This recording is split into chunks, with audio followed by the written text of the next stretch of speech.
What's going on, guys? This is the Cloud9 podcast, season 2, episode 14. So, the 2021 offseason has been an interesting ride. We have the LCS teams going into 2022 actually going cheaper on their rosters if they know that they won't actually be doing anything for 2022 in general, whether that be making playoffs or barely fighting for a playoff spot. So there's no real incentive for them to, actually spend a good amount of money, because if they're not going to make playoffs, then or they're not going to actually win a split or potentially try to go to Worlds, it's just not really worth it financially.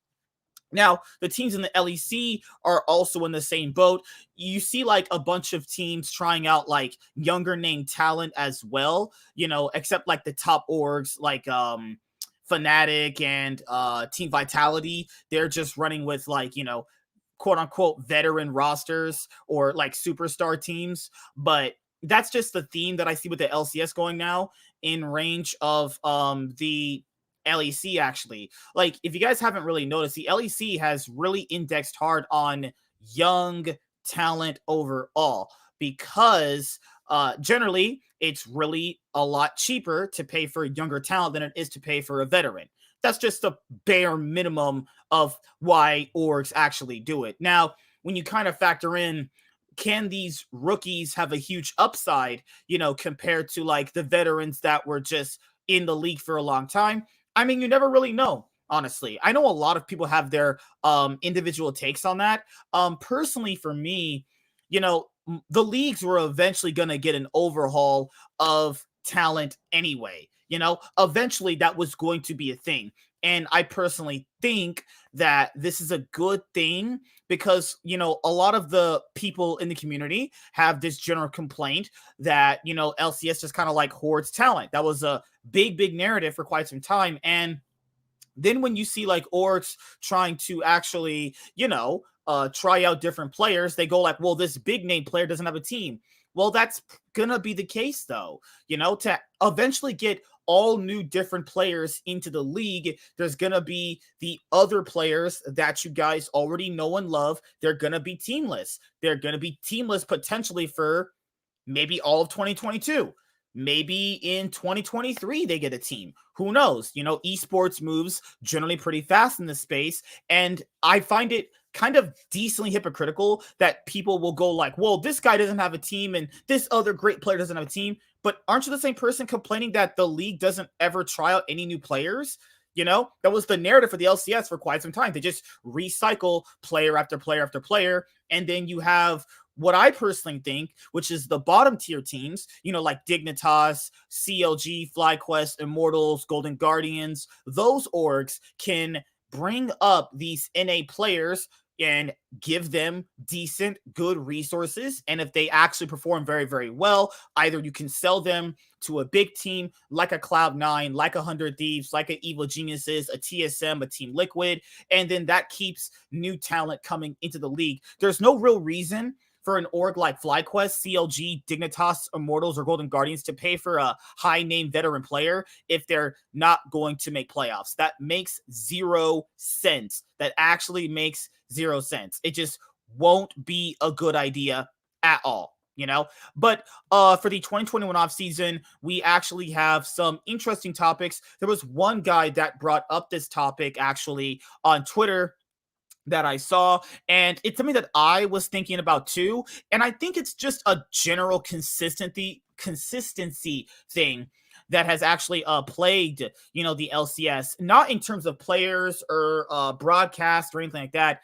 What this person was bringing up was the LCS content in terms of YouTube regarding the LCS orgs, regarding the League of Legends related content to their brands. That's something that I brought up in videos all during this year, because I noticed a trend with it, and then there was something that I was just genuinely accustomed to, and then like this year it kind of just went away. It started to go away back in 2020, but I didn't initially think that it would. So yeah, that's something I want to talk about. We have the Mikyx and Carlos drama. the whole G2 thing that I'll have to go over. We also have Jensen leaving Team Liquid because obviously they're going to be, playing Bjergsen for 2022. That leaves Jensen without a team, even though he said on Twitter he has no buyout, actually. TSM's 2022 roster, people are calling it, Team Speaks Mandarin. And then you also have, I think that's the last topic, actually, right? Yeah, even though Speak goes NA, just with Chinese background, but... Yeah, dude, people are fucking cringe as hell, man. Yeah, like X-Myth, he was, like, people don't mention he's Filipino.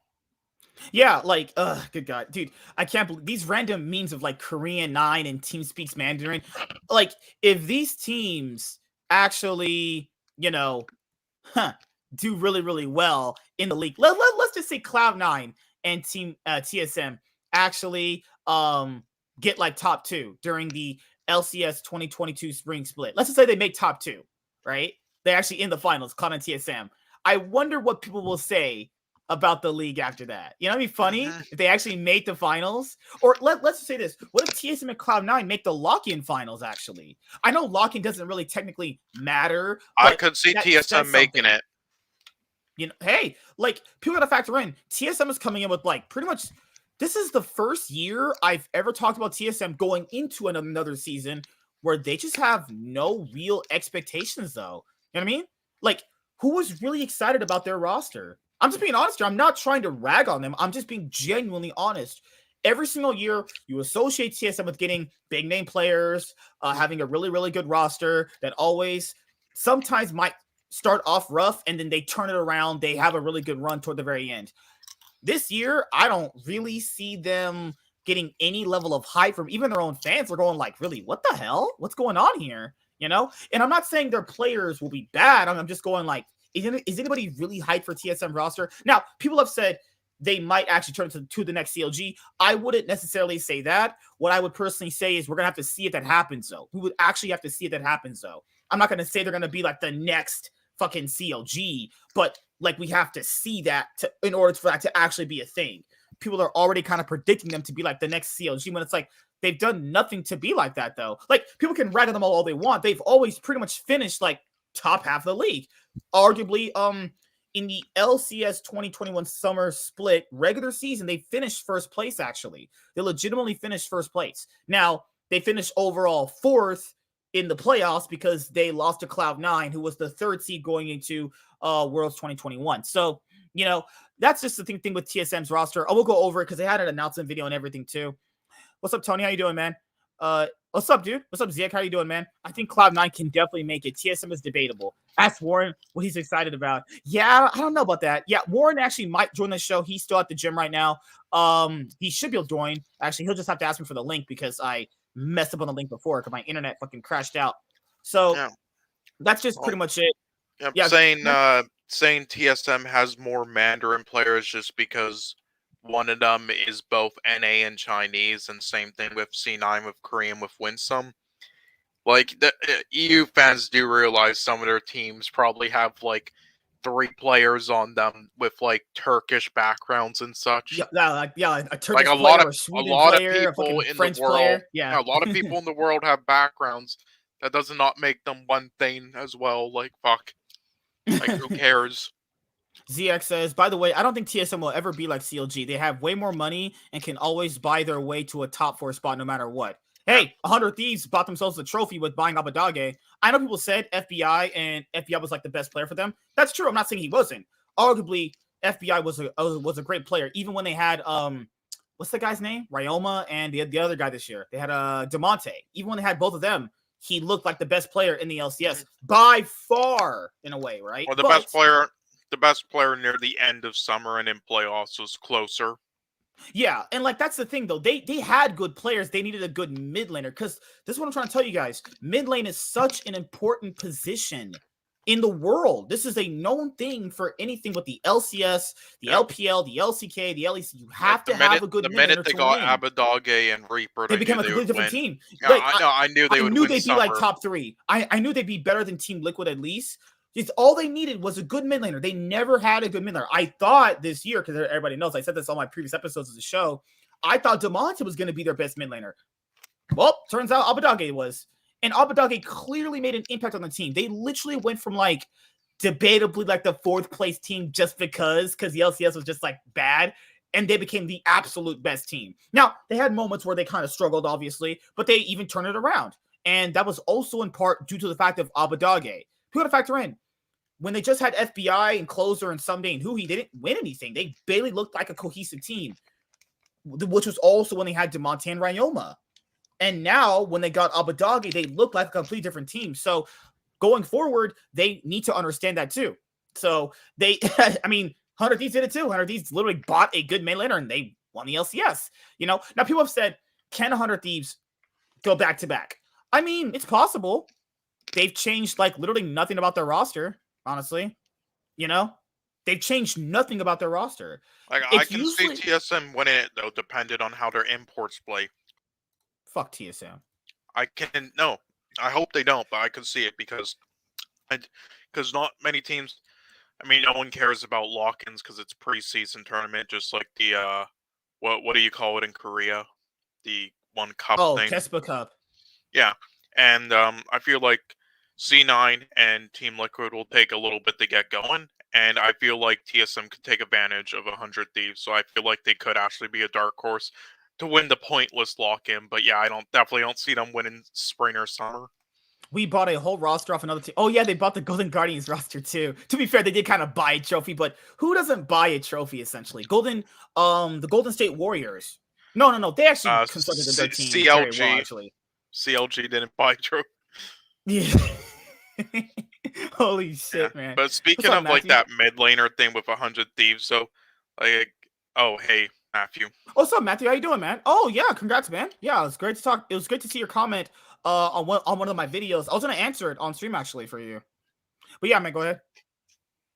Are you no, I was just saying you're talking about you're talking about Doritos on stream. Oh yeah, no, I was just yeah. Are you eating Doritos or some shit?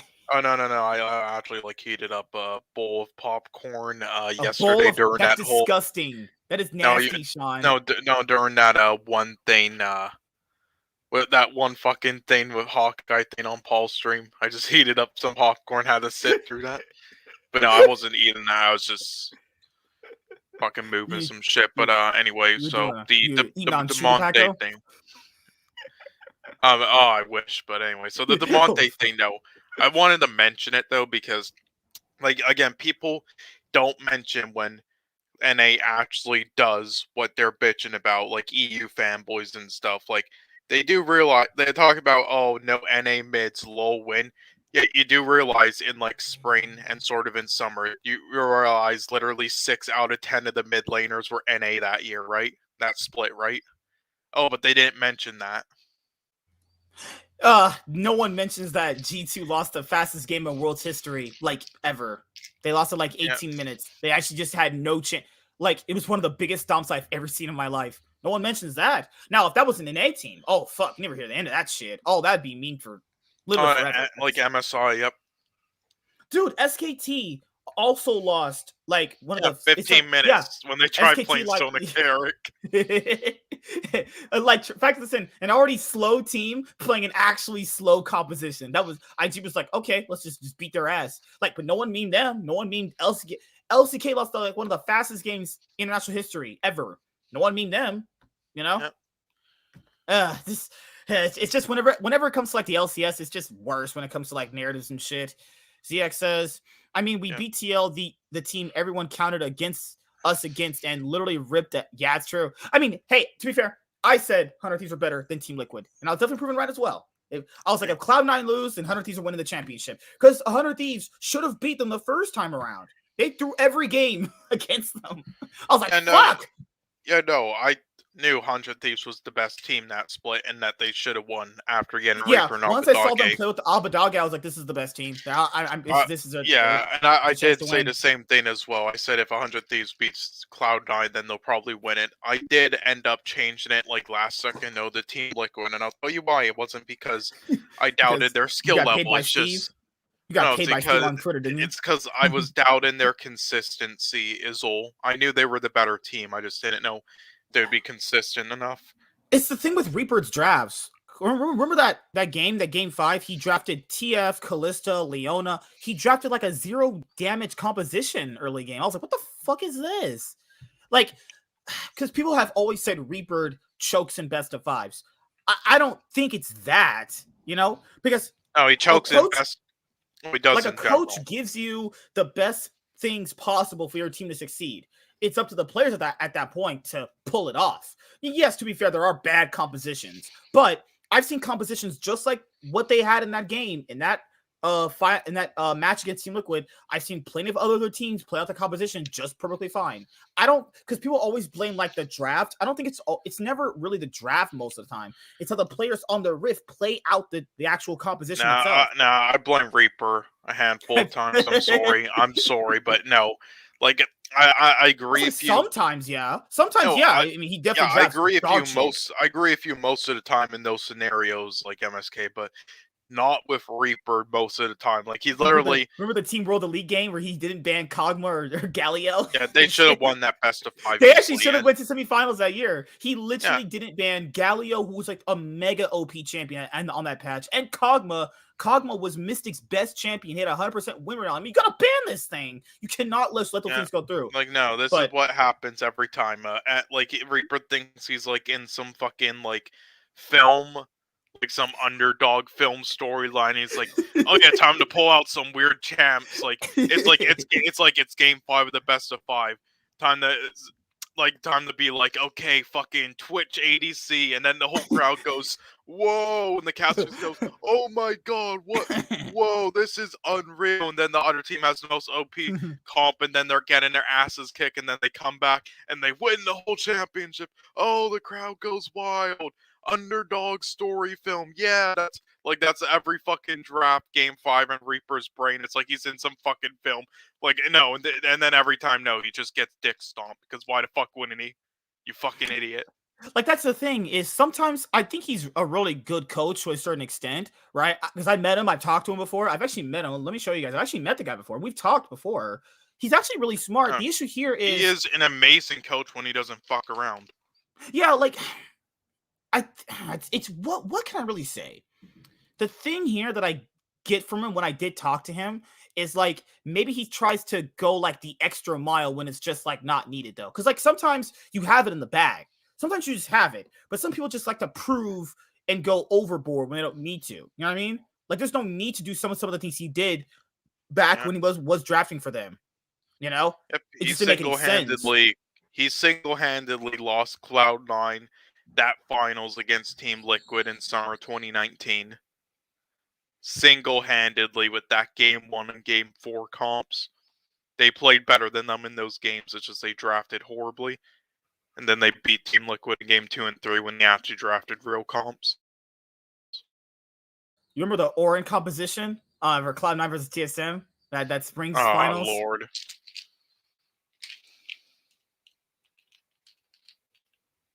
Oh, sorry, guys. There's fucking car outside. LS is going to have some question mark pings against Reaper's drafts. Oh my god. Matthew says, sometimes players call which champion they want to, though. That is true. That actually is 100% true. I mean, Reaper's draft sometimes is so sus, so I think it goes both ways. That's why I say it does, but just Reaper, though, is a different case where half of the time it is actually his, because he just does so fucking whatever. Matthew says, there was once of the series of C9 in which Jensen wanted a bad champion for Game 5, and they just lost it like that. Yeah, I remember that. Yeah. Yes, yeah, gee, I wonder what game that was, huh? Could it be the one? Gee, could it be the one, yeah, I'm not even going to mention what one I think he's talking about, because that gave me PTSD, so let's just... You know what gave me PTSD is having them not fucking not having them ban Galio and Kog'Maw during World Elite's games. I was like, they can beat World Elite. World Elite looked so sus that year. And not even look sus. They almost lost to a fucking wildcard team, Rainbow 7, who had fucking White Lotus on their team. Also, White Lotus was good that year. But you guys have my point, right? They should not be looking that bad against fucking Rainbow 7. You know what I mean? Like, I knew World Elite weren't that good. I was like, fuck. See, I just threw away a free semis. Luckily, the next year they got top 4, but you guys see my point, right? And to be fair, Cloud9 always tried to get into semis. They tried so hard every single year, and then they finally did it. I was like, okay, you finally did it. Now let's go for finals next year. And that didn't happen in 2019 because they had like the group of death with Griffin and G2, and they just got their assholes completely open. But you know, a man can dream, right? A man can dream. Yeah, here we go. I'll show you guys this right now on my Instagram. This is my Instagram if you guys want to follow it. Yeah. I met I actually met Rick Fox actually. Oh, nice. This is when remember that game against when Echo Fox actually was a good team with Darda Cooney, Adrian, Altec, and yeah, the Phoenix? one where they got third in spring. Yeah. Remember when since Garen did that Baron steal? That was the game. That's the game. That's the day. Yeah, that was this day. That was dude, the crowd was going insane. The crowd was actually going insane. Sven is actually really tall. That is a tall man right there. Oh, back when TSM had Mike Young as well. Yeah, he's like 6'5" or 6'6". Good God, talking to him was even meeting Doublelift was scary too. Like, cause they had like a fan meetup with Doublelift because he's like really popular. So they're generally like a crowd for him. Then when it was my turn, he was like, "Hey man," I was just so fucking freaked out. I was like, "Oh shit, he's actually talking to me." I was like, "Fuck, do I tell him not to hold his flash or some shit?" It actually went through my head. I was like, I probably shouldn't say that. You know? Holy shit. Yeah, but you're probably dead. Oh my God, dude! Imagine if I did. That'd be crazy to think about. Yeah, guys, I've been to the like the moment where what? This is the back moment when where he's like, what? What did he say? Oh my God, this movie's so bad. I don't know why I made that face. Frost? I don't know why I made that face. Don't look at me. Oh no, it was Miffy. Yeah, right, Miffy. Oh my God, Miffy's so on Orn, and then oh my God. Oh, Reginald just looks. He's like, "Oh, you're gonna get assassinated." We were at the LCS, right? And then we were literally next to Reginald. Like, we're on one seat right here, and he's like right here. And TSM was playing against like Optic that day or some shit. And my friend said, "Why are they playing so bad?" He like, oh my God, dude, he almost got us killed. He said something about like Miffy on Orn, didn't he? Oh my God, yeah. He almost got us killed, dude. He actually almost got us murdered. I was like, this man's about to... I know all the horror stories of Reaper. This man's about to go ape shit on us. Yeah, that's when I met Reaper. I actually met him twice. This is when I met him the first time. Cool. God damn. Yeah, that's crazy. That's crazy long ago, dude. Holy shit. That was in nice. That was in 2017, man. That's crazy. Yo. Where's your hair? Yo, where's your photo with LMQ though? LMQ, yeah, you know, they were already disbanded before, you know. Holy shit! Well, you didn't get a photo of Zhao Wei Zhao? No, he was in jail for max fixing. What do you mean? But you were max fixing with him, don't you remember? Oh shit! Now, you guys probably don't remember this roster right here. Yeah, like, dude, we almost got an... Oh, you can't say that in front of people, though. This is back when Teal had Piglet and shit. That roster did not work out. We'll just say that roster did not work out. No. Wait. What do you mean? You probably don't remember that one. You know, everybody does. What do you mean? It's the most infamous fucking thing. They played like ass on stage, dude. Like, I actually watched them. This is back when we played best of threes. I watched them, and it was so fucking bad, dude. It was I can't believe they actually got, like, 2 solo queue high-ranked players after dropping Lorlo and fucking Dardoch to play in the regional gauntlet, and who were not even in their main roles. Who the fuck does that? Dardoch left them. He left them for Echo Fox. Went to Immortals, then came back. Then I was like, "What the hell?" I was like, "What's going on with the league? Like, everyone's just leaving every single team and just coming back." Like, they were actually recycling players. Yeah, they were like actually recycling players, dude. It was an actual thing. Yeah. I'm trying to. Yeah, here it is right here. This is when I actually got talked to the second time. Right here. Let me show right here. Sorry if I had a bad camera back in the day. Those pictures are so fucking dirty. What does he have in that box? Ooh. He got some chow mein or some shit. Jesus fuck. That's not even that's Chinese, isn't it? That's not even Korean. No, they don't serve that at the LCS. They serve just regular like fucking what do you call it? Like baseball or hockey food or some shit. Was what they serve. Yeah. Oh, I got a picture with C9 the first day they played Blabber on stage. Remember when they beat TL in that one game? That's a legendary photo then. That damn.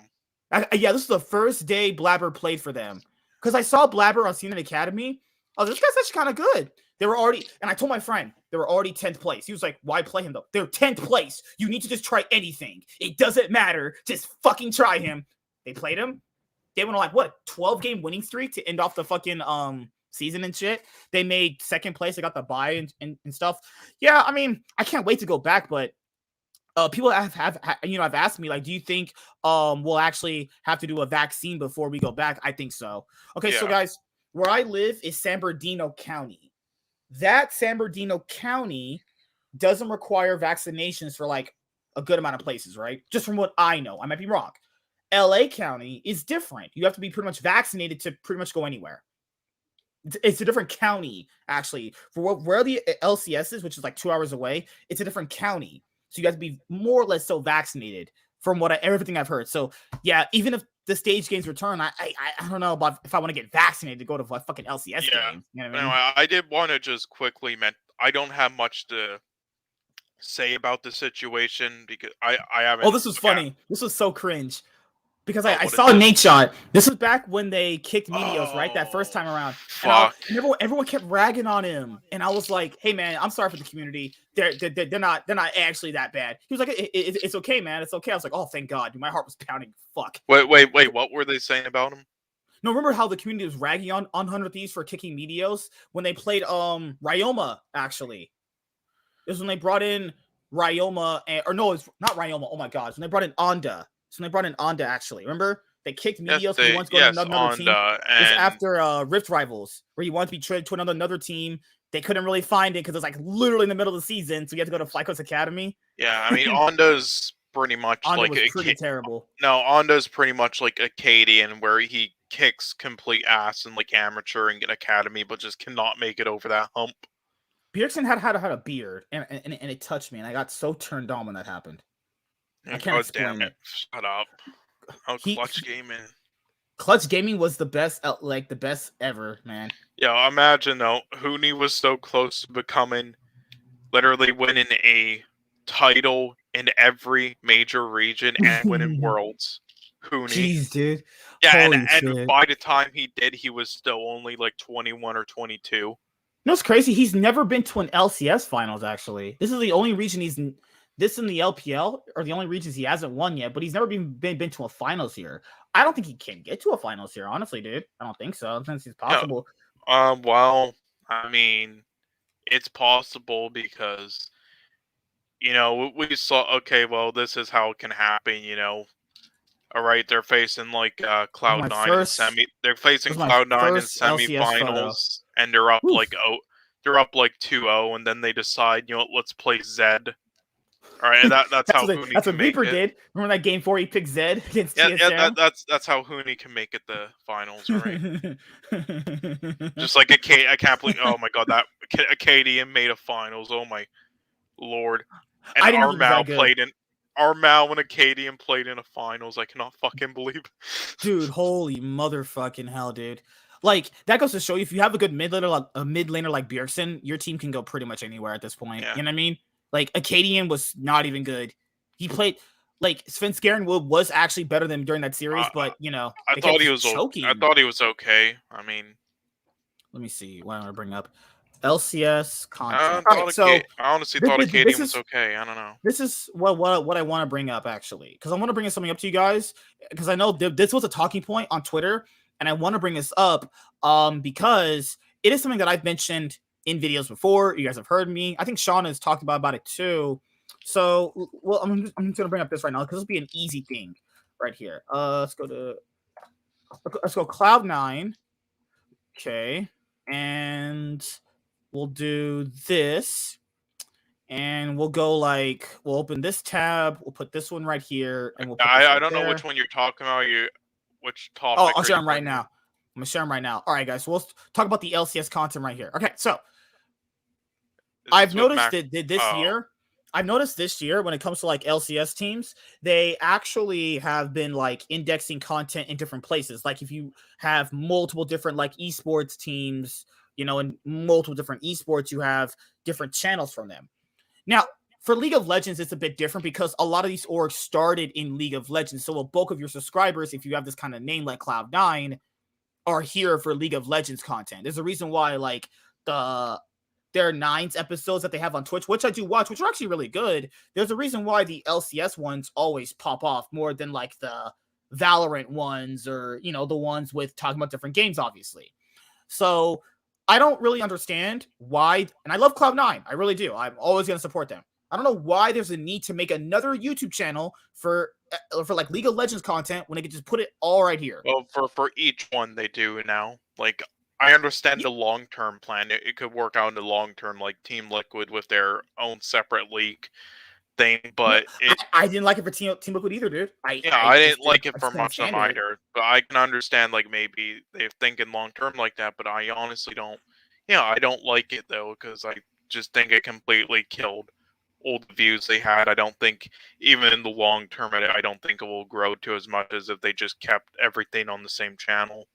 Yeah, because like here, people can rag on here. I'll bring up the League of Legends one right here. Here, people can rag on TSM all they want. Okay, now if I look at TSM, and TSM's really, really popular, and I think they have the biggest YouTube channel for any LCS.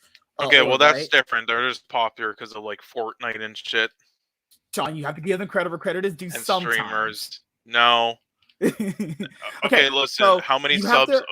Okay, yeah, 7 million 9-year-olds. That doesn't count. Oh my god, Sean. But as you guys can see right here, they keep everything in one place, one YouTube channel, and they differentiate newest uploads, League of Legends specifically. So that's where most of the audience knows where to go to. Now, if you're a fan of TSM for Rainbow Six, it's right there. If you're a fan of TSM for Fortnite, like Sean said, it's right here. If you're a fan of theirs for Valorant, it's right here. Apex Legends, right here. You see my point, guys? I don't get why I have to go to like 20 other different YouTube channels for this kind of thing. You could just literally do it all in one place, which should be on their main YouTube channel. And I like the point that Sean brought up because it does actually hurt their views to a certain extent because most of the original audience that came to this channel to watch the content now has to go subscribe to a different channel. But it's like, why can't you just keep everything here? Let's, for an example, a goodbye and welcome video they used to do. Like, each one got, like, fucking, like, at least, like, 100,000 views, 200,000 views. Oh, yeah, you're right. Yeah, even the weakest players who did a welcome and goodbye video they got, like, at least, like, 100,000 views.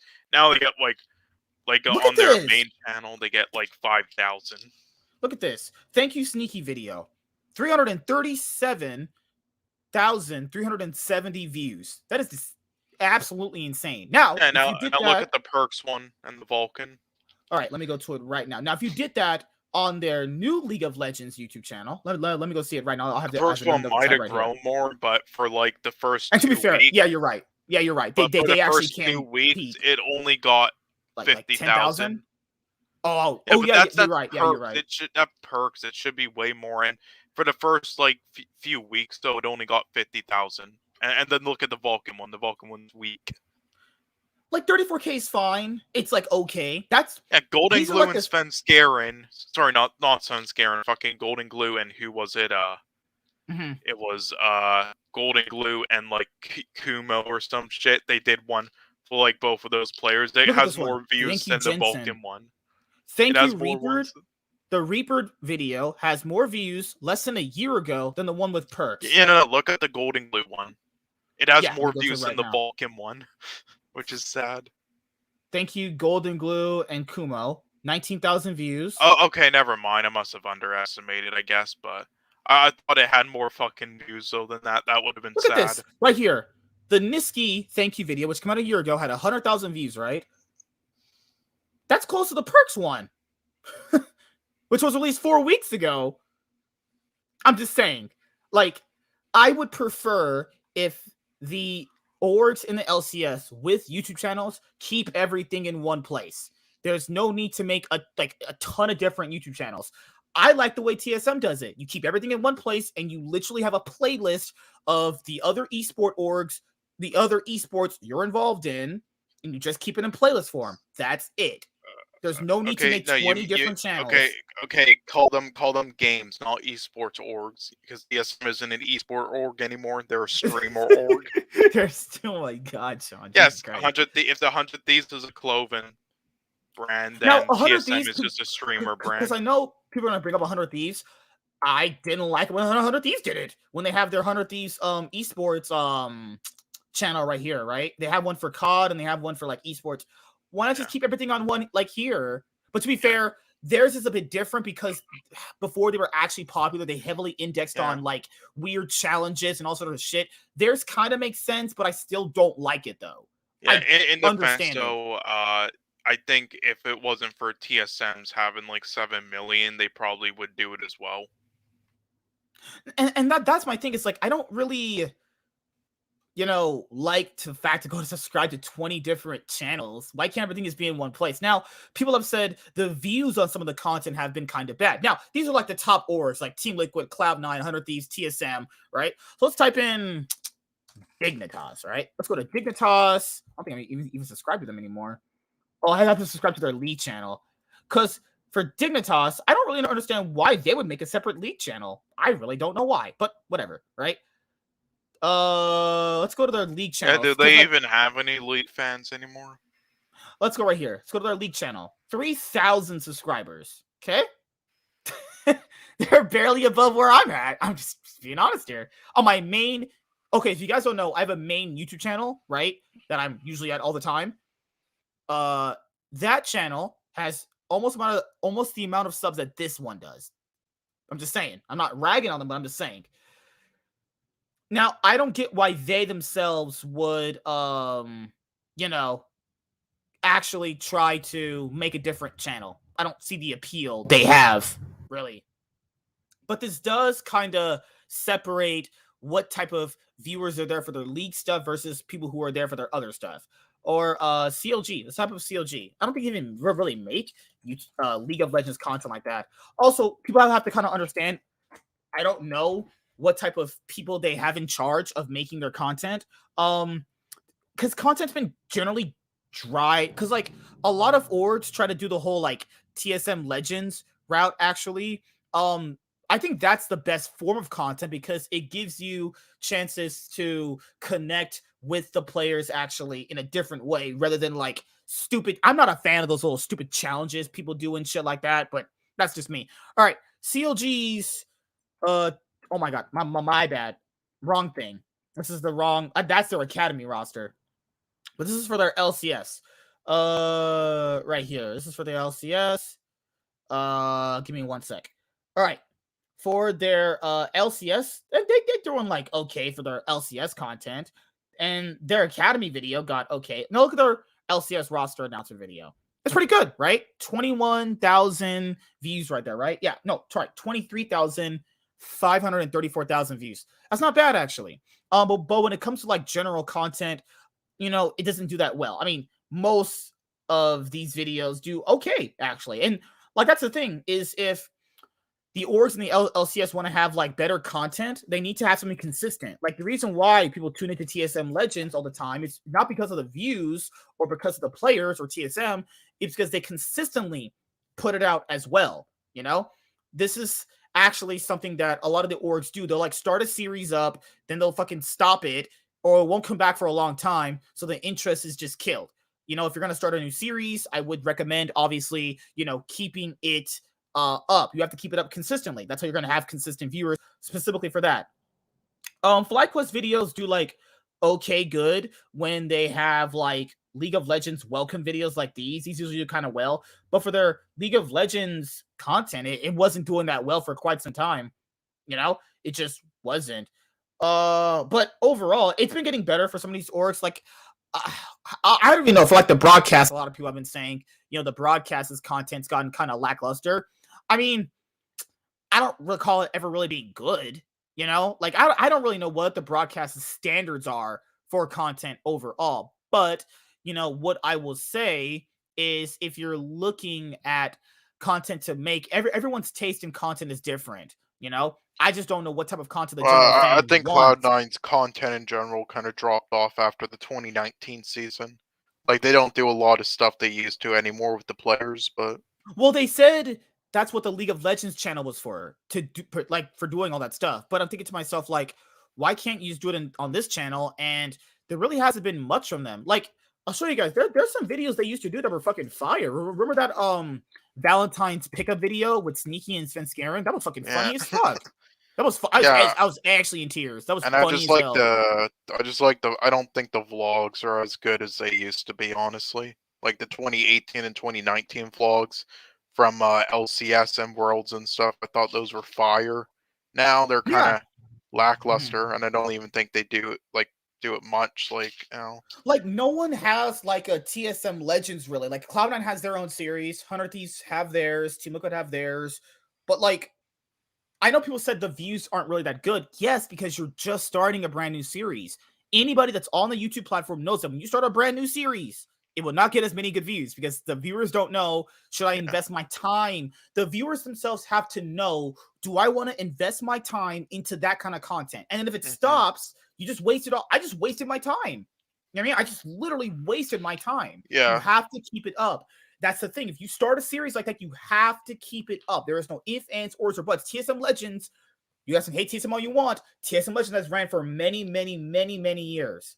That's the reason why a lot of people watch it. Some people might even be fans of TSM League of Legends. They just like watching that because that just comes I on so like consistently. watching their team fail, so Implosion, you that's why I fucking. watch it.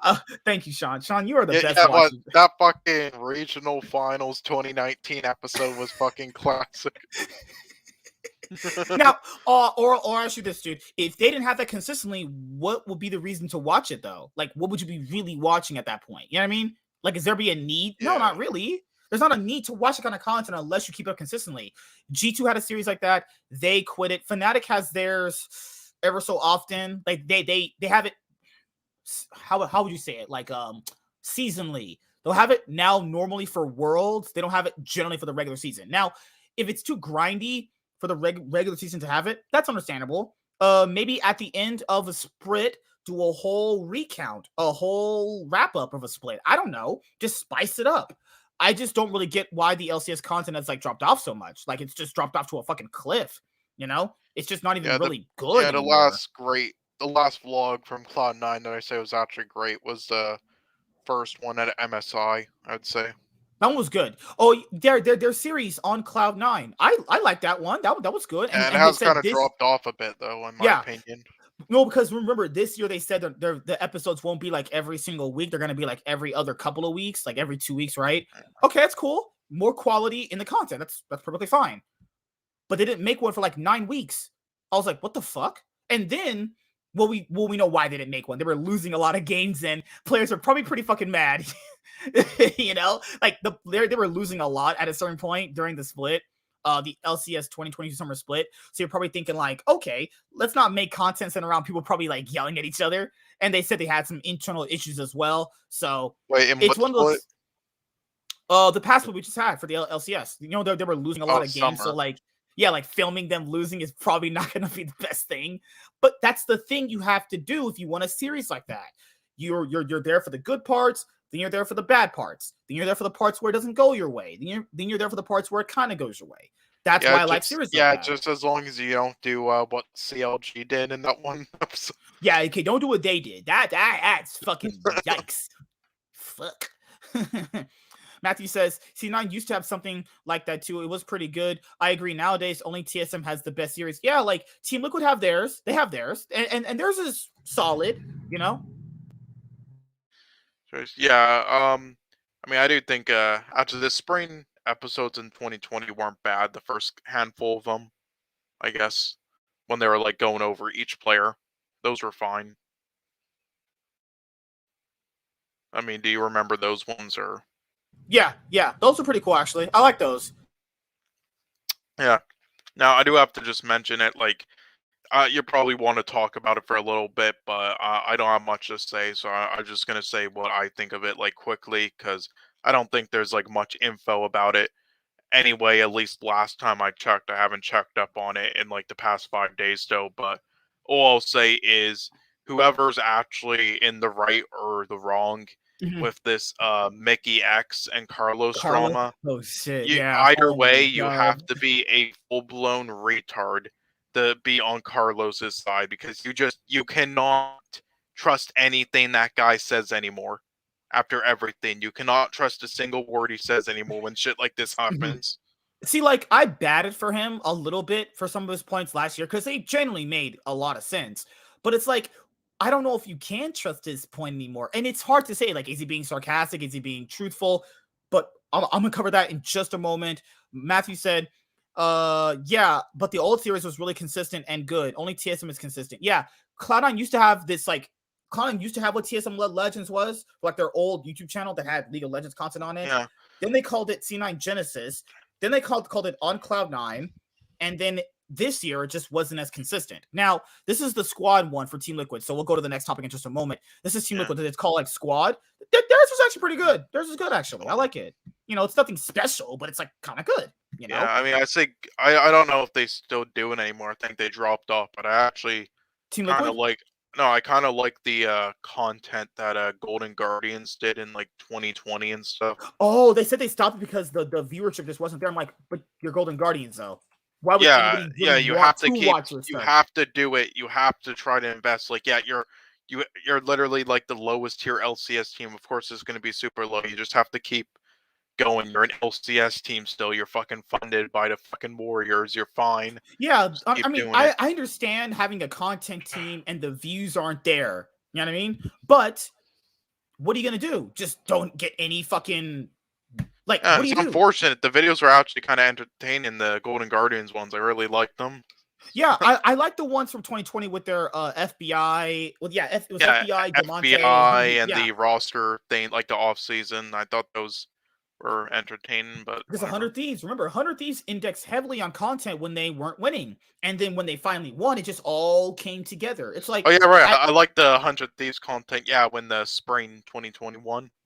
That yeah, was great. what would they call it? Oh yeah, I forgot. It's called the Heist. Or yeah, it's called the Heist, actually. Yeah, Well, but they said they're I renaming it this year, coming up. They said it's actually gonna be renamed this year.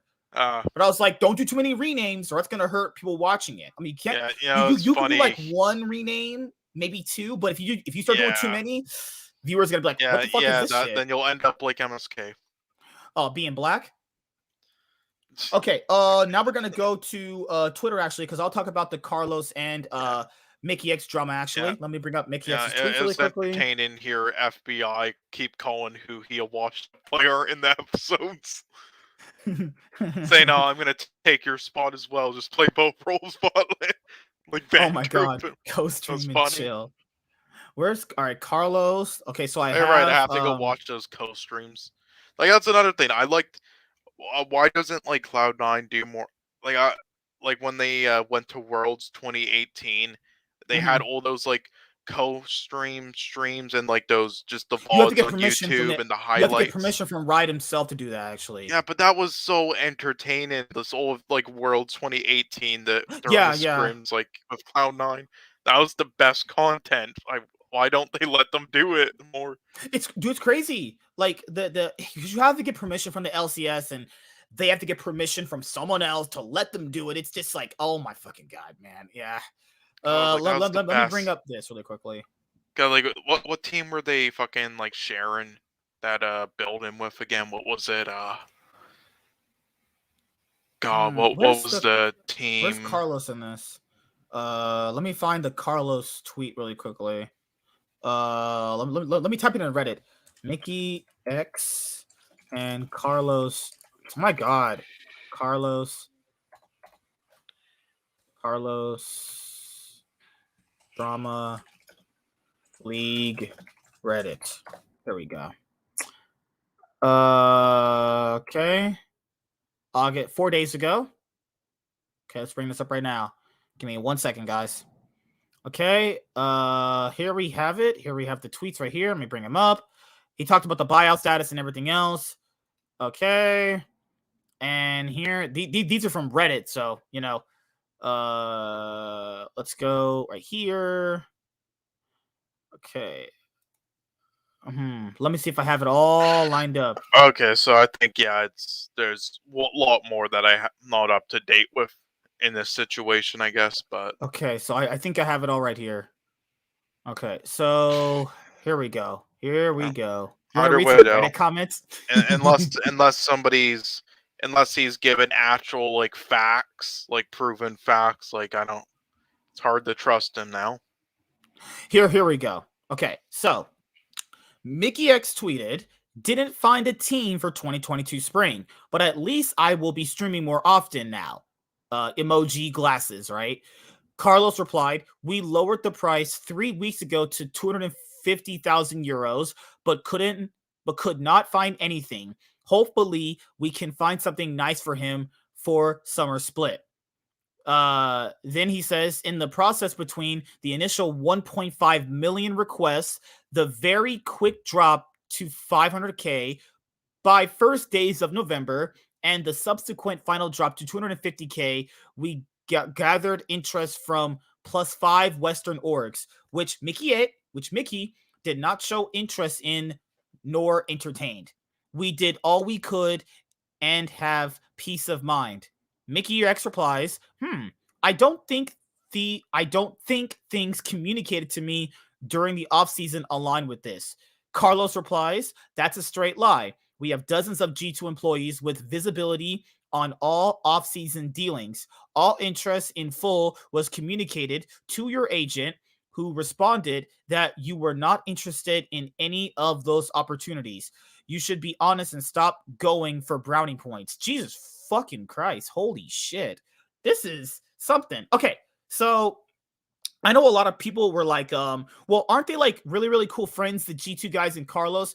Guys, I don't know what else I can really tell you. All that stuff is generally bullshit when you see it on the camera. Like, remember all those series you were talking about? Oh yeah, TSM no, Legends? Reginald and Yeah. Doublelift are great friends, you know.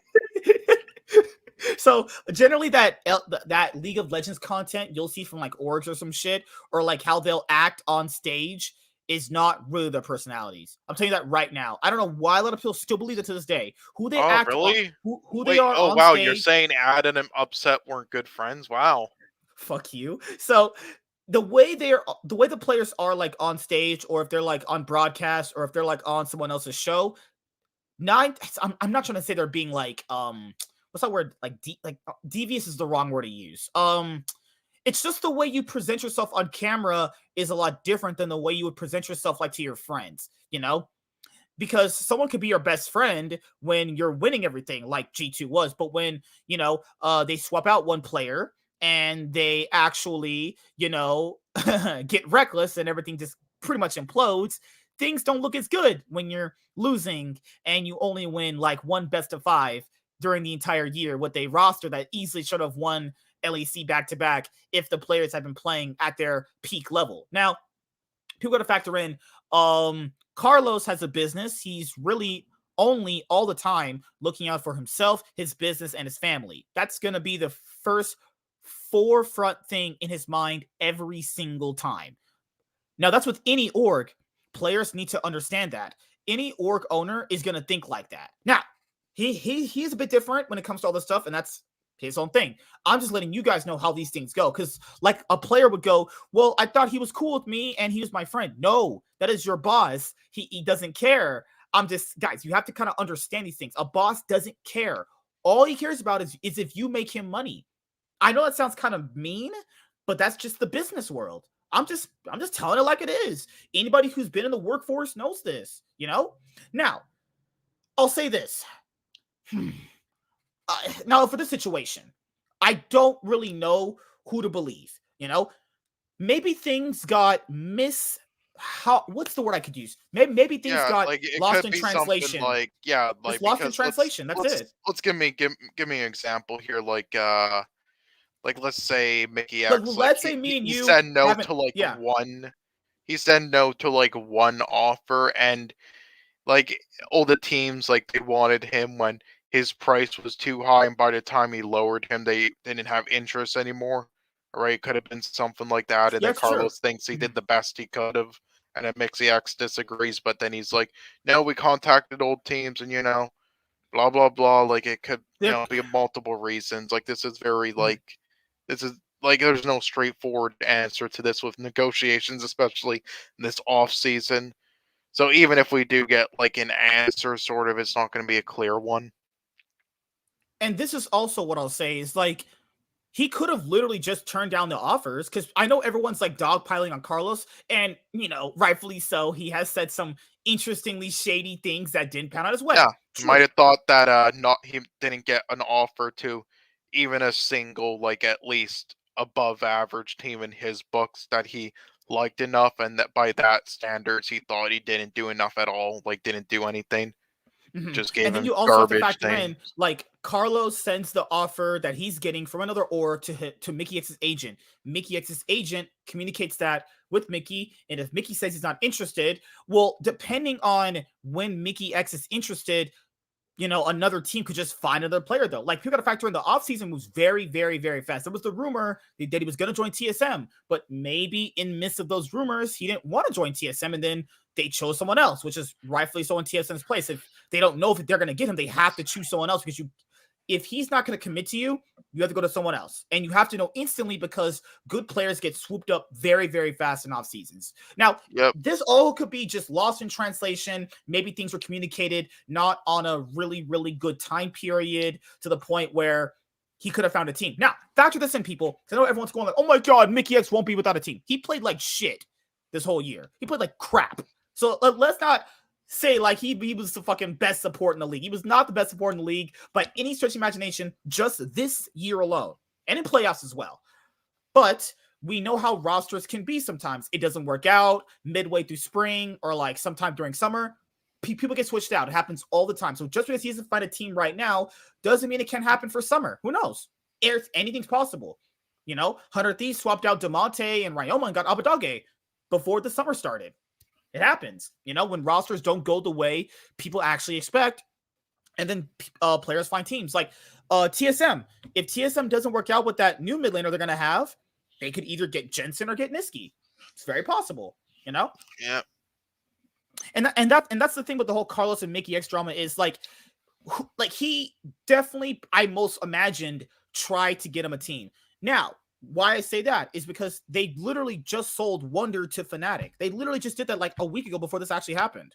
So it's not like he doesn't want to sell the players, though, or it's not like they weren't in full communication, is what I'm trying to say. Because they literally just sold Wonder, a player who was on G2, to the Fnatic. So it's not like he doesn't want to get rid of them for money if it's on the table. Something happened that was lost in translation with this, where like one party was getting told one thing at a different time from another party. So one party probably thinks they got lied to or they got cheated out of an opportunity. But let's be honest here. Mikyx did not play really well this year. That's crazy how he played like absolute trash, and there was 5 other plus orgs interested in this guy. I'm just saying, that's crazy to think about. Yeah, well, both sides can be both right and wrong in this situation. There's no clear answer. I think Sean replied actually under Carlos's thing too. Yeah. Again, there's no clear answer to this, honestly. Even if we get one eventually, I don't think it's going to be like a clear who's right, who's wrong thing. This guy's a crackhead. I'd imagine Mickey wasn't allowed to go to Fnatic either. First of all, they literally sold Wonder to Fnatic, so you're fucking stupid. That's not even. He's just making a joke. He's making a joke. Well, thank God. If this guy's being serious, and also, you spelled Fnatic wrong. You spelled the jersey for company. You fucking idiot. But anyway, like again, even if we get the answers we need, like it's not going to be like a clear like, oh, Carlos is right, oh, Mikyx was right. It's still not going to be. But so again, and either could be like in the right, but at the end of the day, though, anyone who fucking takes Carlos's side blindly without us knowing like fully who's right or who's wrong, you're a fucking idiot. You cannot trust him at all after everything now. He's almost on like he Reginald. said, Perks is my son's favorite uncle, but he can't go to Fnatic. Yeah, he can go anywhere he pleases, but he can't go to Fnatic. And he lied about that. The clause they had in that contract. He's broke many rules against Riot that he's gone away with, just like TSM. All right, he's pretty much he's literally the EU Reginald, except he's not. Except his org actually wins stuff. Yeah, and he might not be a total asshole of a person, just an asshole business person. Which is like, there's always asshole business people. People need to understand it though, and they're always like, "Well, Jack acts like this because Jack is a completely different person than Carlos." Yeah. How are you people so stupid? That's so fucking stupid. They always compare like owners. Well, Nadeshot acts like this because Nadeshot is a completely different person than Reginald. Jack didn't give us Fenscarin and Licorice for like fucking 50K. What an asshole. Wah. Yeah, like people are fucking bitching about money. They're not spending. They're like, well, why did Cloud9 pay 250K for Niski? Are you paying for Niski? Are you putting in money for that?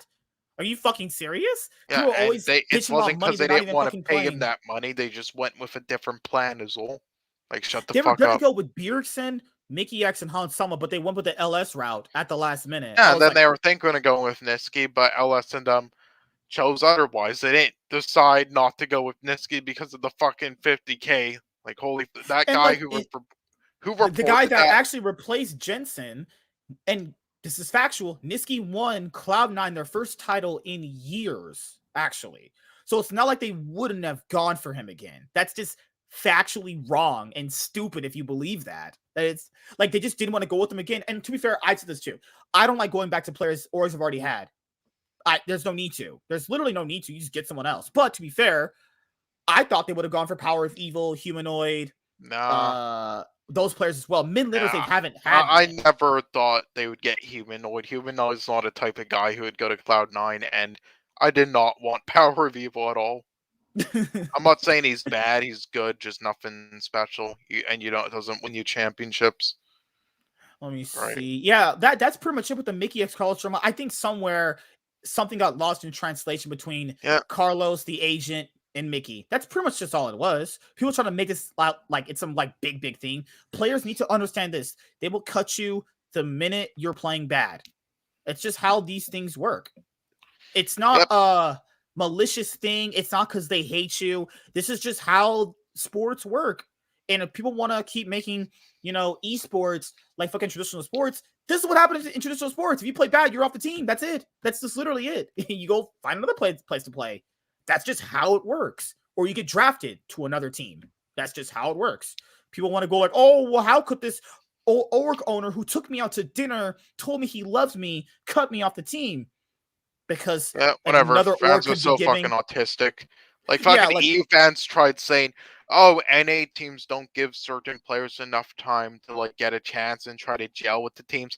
Okay, firstly, you're fucking retarded. Yes, they do. They give them a full year usually, or even over a split, like a split and a half. And secondly, your region does that as well. Literally, when all of you retards were saying that, like half of the fucking remember the EU teams Checolad thing? half of the EU teams, or over half of them, literally changed up their rosters after spring this year. Like, shut the fuck up. Anyway, but yeah, anyway, so, I'm sure both are partly right and both are partly wrong, but again, you cannot trust Carlos. He lost all credibility, all trust, so yeah, you're fucking retarded if you side with him only.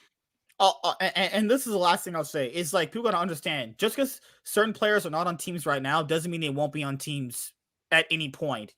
Literally, this happens all the time. People build rosters after losing a bunch, they get their roster, and guess what happens? It doesn't work out, and they try getting another player to try and fix the roster. Yeah, I Hence my stopped point. using the Cloud9 Discord and all team Discords for that matter, because I cannot deal with these fucking autistic children who literally think every fucking year, oh, let's just keep the same. Yeah, hey, Cloud9 barely fucking even made it to Worlds, barely squeaking by a shitty TSM team. A TSM that literally should have beaten them. Yeah, a Sven and Vulcan has fucking regressed this shit, and Perks is shaky and he wants to leave. But no, let's just keep the whole team together. Dude, Yeah. on the Cloud9 Facebook group, people were like, they're making fun of me when I said we're probably going to change the roster. They're like, oh, we just got out of fucking I quarterfinals. brought up. I said they should get a new ADC, and they fucking harassed me on Discord over that. Dude, people gave me the dumbest replies ever. They were like, I was like, we're going to change the roster. You guys know that, right? We're like, why? We just got out of the fucking group stage. It's like, are you fucking? What? Oh yeah, we got out of group stage against fucking Odo Army on painkillers. Nice job. That's the dumbest thing I've ever heard in my life. I knew we were going to change rosters the minute they started losing a bunch in this past LCS summer split. I knew they would. And guess what happens, guys? Orgs change rosters every single offseason. People said, oh, how can you bet me that Jack will change the roster? I don't have to bet you shit. I know he's going to change the roster. That's how sure I am. I know he's going to change the roster. Uh-huh. Blabber was playing like shit. Perks was playing like shit. Sven was playing like shit. And Vulcan was playing like shit. The only actual good player was Fudge, which is sad because he just entered the org this year. That was sad. I knew they would actually change the players. It was so much on the screen. they would have changed players. Why do they think they swapped out fucking King for Sven before summer started? They obviously had problems. Sven said it himself. Like, people act like this is fucking rocket science. No, it's not. It's, you literally use your fucking brain. It's that simple. Whatever. You know? I talked much about, old TSM being mentally ill children, from the owner to just their entire fan base, just everyone a part of them, besides the odd person like Bjergsen.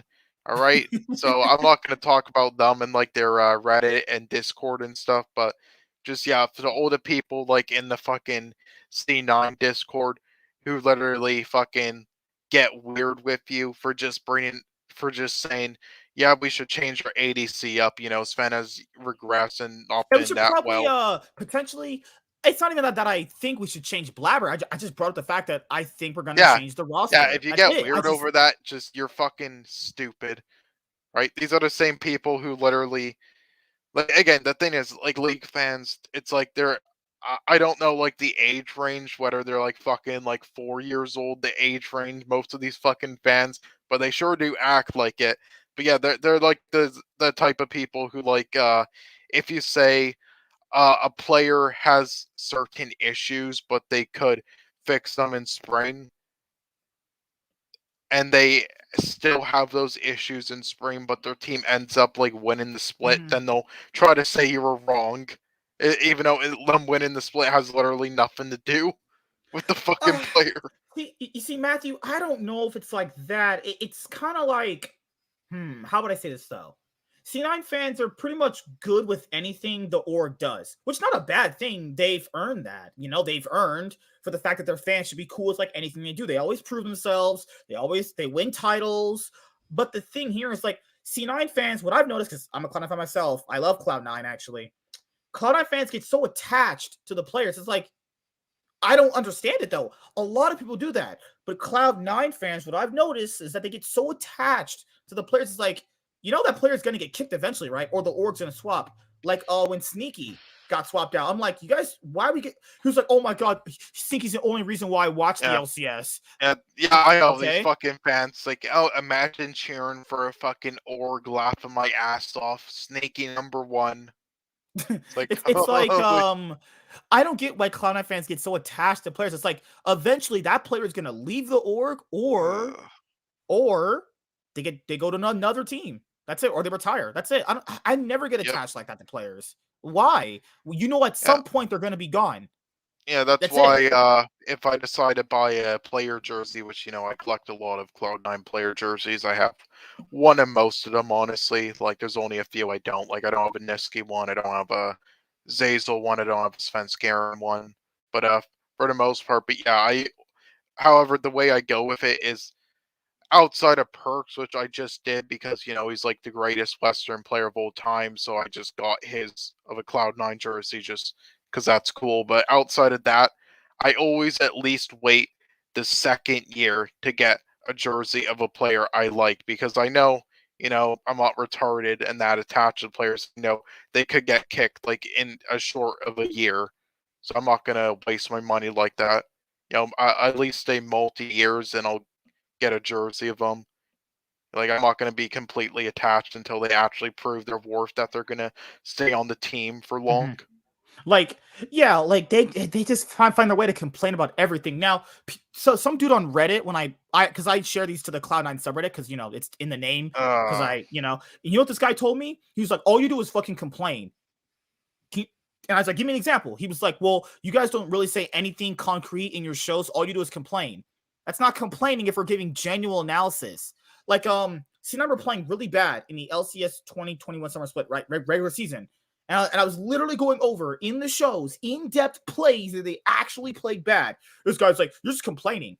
That's not complaining. That's things that they're legitimately just playing badly on. So what do? Do you only call out when they play good and you never call when they play bad? Like, fuck that shit.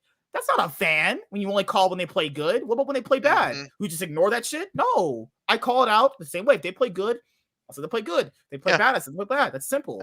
Yeah, there's a difference between having hope still and just being smart.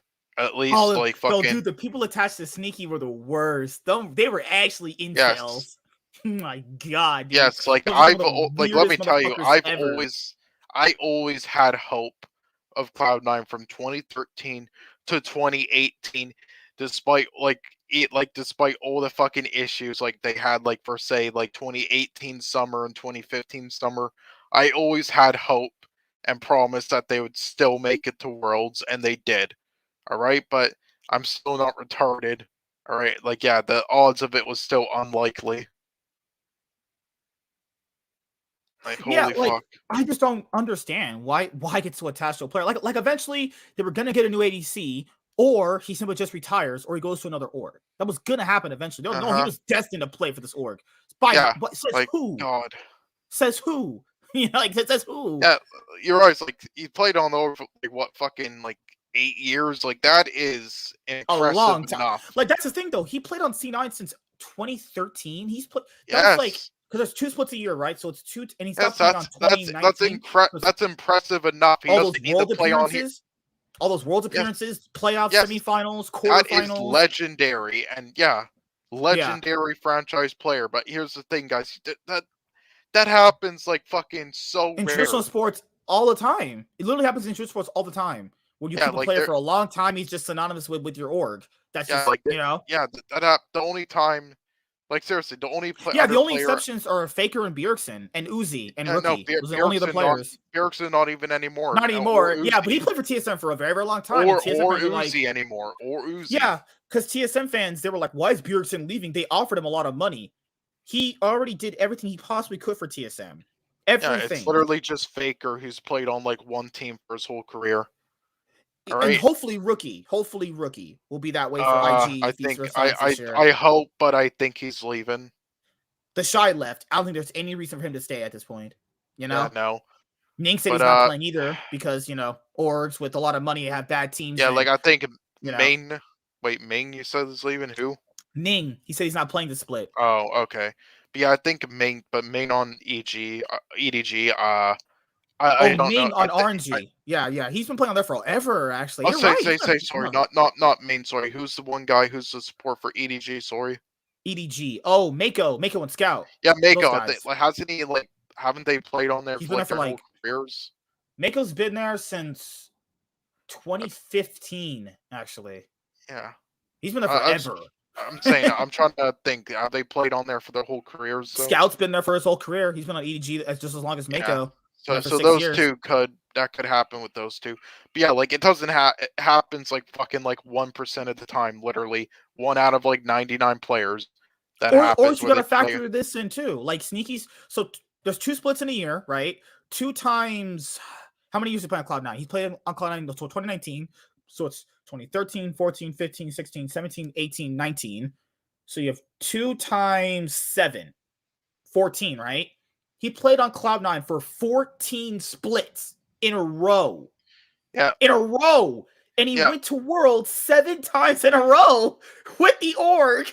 Yeah, what more do you want from him? You want him to play on there until he's like 50? Like fuck. He's gonna be actually 50 years old. Like shut up. God, that's impressive enough. And all right, and listen, it's not that Sneaky isn't like LCS material anymore. It's just he's not like material. He's not good enough anymore to be on like a team good enough to make Worlds anymore. And he didn't like that because he only wanted to go to those teams, which is why he didn't get on a team into 2020 and why he retired.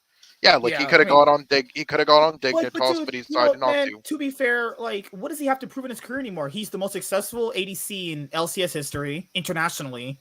He's won trophies. He's been to Worlds more times than he can count. Like, what more does he really have to prove, though? You know what I mean? Like, what does he really else have to do? He's won LCS trophies, better international career success. than Double Lift. Oh, dude. Good God. All right, Warren, you came in just at the right time, actually. Hey, Warren. Hey, what's going on? TSM announced their new 2022 roster just yesterday. So we'll play this and we'll go over it. If you guys want me to hit the pause button, just let me know, okay? Here we go. TSM, baby, let's go! I always have to mute the beginning of the video so I don't hear those chants. My name is Singlei, also known as Chowie, and I'll be the head coach for TSM 2022. Amazing pickup. I like Chowie. Yeah, I like Chowie. Yeah. legendary started playing League of person. Legends 11 years back, and my first international tournament was They just got through WCG eating some 2010. ramen. Was in there since the game first came out. Multiple times as a With, player, and Hot in Shot GG. 2019, when I transited into coach, I also brought the team into World Championship. I've coached 2 teams in my coaching career: Hong Kong Attitude from PCS and Falco Brazil. Oh no, they showed Hong In my Kong. coaching time in PCS Oops. HKA, it was a solo coach mission. I was the coach, the assistant coach. There goes the analyst, Chinese and fans so TSM on. was trying to So get. during my time coaching HK, I had to learn everything. Coaching in Brazil was a refreshing experience for me. It was the first time working with players from the West, and I learned a lot from it. Going to TSM 2022, I believe my experience working with both Western and Eastern team has made me a better coach. Having born in Singapore, I can also speak both Mandarin and English fluently. Having known both languages will help me out a lot in TSM, because TSM has brought in some talents from China. For the support role for TSM 2022, we have Shenny. Shenny is from the LDL. His strengths are his communication. He has been talking non-stop during tryouts, and that's very important for the support, as you need to communicate a lot with the team, being the shot caller and being the one who is able to roam a lot. And I think Shenny fits the criteria. For TSM 2022, TSM has signed Chinese mid laner, Cloud9, Pause it. who is also from LDL. That looks Okay. like Dollar Store BDD. Oh, fuck. Well, Uh. welcome TSM's 4th ever mid laner. I keep forgetting it's Keondu. Is that how you pronounce that? Keadu? Keadu. No, I'm kidding. This I'm is- kidding. But he does look like BDD a little bit. He Come does on, look like man. BDD. Yeah. All right. Oh, okay. So Warren, I'm gonna ask you this, or ask you both. What do you guys think about these pickups right now? Well, we're not done with the video though. Oh, so Warren doesn't want to criticize it just yet. Okay, I Yeah, see yeah. what Warren's doing. Yeah. I mean, He's a young, talented player with very, very great mechanical skills. I believe his aggressive playstyle, paired with speaker, should not be taken lightly. Before I joined, the coaching staff has already been doing a lot of scouting. So when I signed the contract with TSM, I joined in with the conversation. And there were some players that were very outstanding during the tryouts. And these 2 players were 2 of them. With these 2 young players joining TSM, their aggressive play style and willing to take on fights will make TSM a different team than before. We're excited to introduce you guys to Cloud9 and Shenny, but we'll have to wait till TSM Bootcamp starts to get more video content. Communication don't- will be the first issue we tackle. We make sure the communication between the mid, jungle, and support will be smooth. Pika also speaks both Mandarin and English fluently, so he'll be able to communicate with the whole team. So for the coaching staff, I'll be joined with Case, Hytham, and Peter Zhang will be helping us too. I've had multiple meetings with the coaching staffs, and I can sense the passion in them. We're willing to put in more hours just to make sure everything goes smoothly during the training. Really excited going into the new season. We're a brand new TSM, and we won't back down to any challenges. Okay. I just don't know what their ceiling is. Who wants to go first? I Sure, Warren. I mean, this is you root for these guys. I'll go last. You say the best. Here's what I'll say. Tactical. How do you guys want tactical? Middle of pack ADC, probably based off his world's performance. If we're talking about 6th place about NA? ADC. Yeah, NA. in NA top 3. He's probably like top 3, top 4 around there, which is kind of sad, but you know. So they have a good ADC. Good, I put in quotations. I don't know anything about their mid laner or the support, so I can't say if someone has any footage on them so I can watch for next episode, I'll gladly watch it. Maybe Kespa Cup? I mean, not Speaker Kespa, was maybe MVP. Demacia. I was gonna Speaker say was MVP, so that's not a bad thing, right? I mean, I was gonna say for the Demacia Cup, you could probably watch some stuff from last year. Okay. And then you have Huni. Huni was at least a top 4 top laner last split, actually. He had comeback. If there was a comeback of the year award, he deserved it. He played really well, actually. He actually played really well. And that's the thing is it's not like they have 3 good to veterans. Yeah, they have 3 good veteran players. Their roster ceiling really depends on Shenny and Keadu. Because remember, mid is very, very important. And if you're the TSM mid laner, because you've had Bjergsen, Power of Evil, Reginald, this guy's got a lot of pressure coming into this role. Maybe if they get Jenny Craig, then they'll be better. Oh my God, holy shit. The support player, I mean, like, if they can have a good mid jungle and support synergy like Charlie is talking about, I think they'll do okay. The thing here is, like, if they're trying to be fluent in Mandarin, I think it could work out based off their ceilings. Now, I've not seen them play, so I'm just only speaking off just broad generalizations here. But people are assuming this is going to be a middle-of-pack LCS team. I mean, I think it will be expectations. The thing is, I like the idea of what they're doing here. I just don't know the ceiling that those two players have. Like, I know Berserker's ceiling can be insane. I just don't know. I haven't checked up on, like, certain, like, I watch LPL, but mainly just the main league. I don't watch the minor leagues and stuff, so I really don't know their ceiling. I mean, TSM's coming into the split with, like, pretty much no expectations. People are saying they're going to be like CLG. Hey, Warren, I'm just saying they could have got Kumo and keep Cody Sun, and they would have a full Chinese team. I mean, Cody Sun's like Canada. Okay, Canadian, next. But he's also Chinese. Okay, yeah, Warren, what do you want to say? So, here's my soliloquy. Oh, fuck, Jesus Christ. I absolutely like this. Why? They need to get out of the shadow of Bjergsen, and just from if you just look from the picture, right? Who's at the front? It's Spica. Spica has slowly risen from nobody to MVP, and I just think he's gonna rise. So I think he's basically the franchise player, which is really weird because TSM was team solo mid, not team jungle. Team solo jungle. Like, that's not what it is. Like, so it's a weird transition. I agree with Sean in that I am surprised that teams have not looked to, like, the LDL or the ERLs for these players, because these players want to play, and if they have talent, bring them over, because why didn't a team get Bo? Right, Bo? The heck, even he might be sharing a jail cell with someone else. I'm just kidding. Hey, maybe players from the ERLs and the EU Masters, like, take some of those players. If you really don't want to use the academy players, they'll take a contract to come over here. So I like it. I agree. The ceilings. I expect them to make playoffs, like squeeze in the playoffs because of communication issues. I think people shouldn't have. I think more of an expectation is honestly, and I'm not trying to divert the conversation, I think TSM, if they even say, let's say they magically get 4th place, for them that's pretty good considering the rosters that C9 and TL have. I think they could actually beat TL if it works out. So to me, we'll definitely have to see. But I like it. I like that for all, like, this is what I was saying. Like, everybody says Reginald's bad and blah, blah, blah. But, like, ask yourself this question. If this guy is so terrible, why would you sign over here? Why would you come here if the reputation's so bad?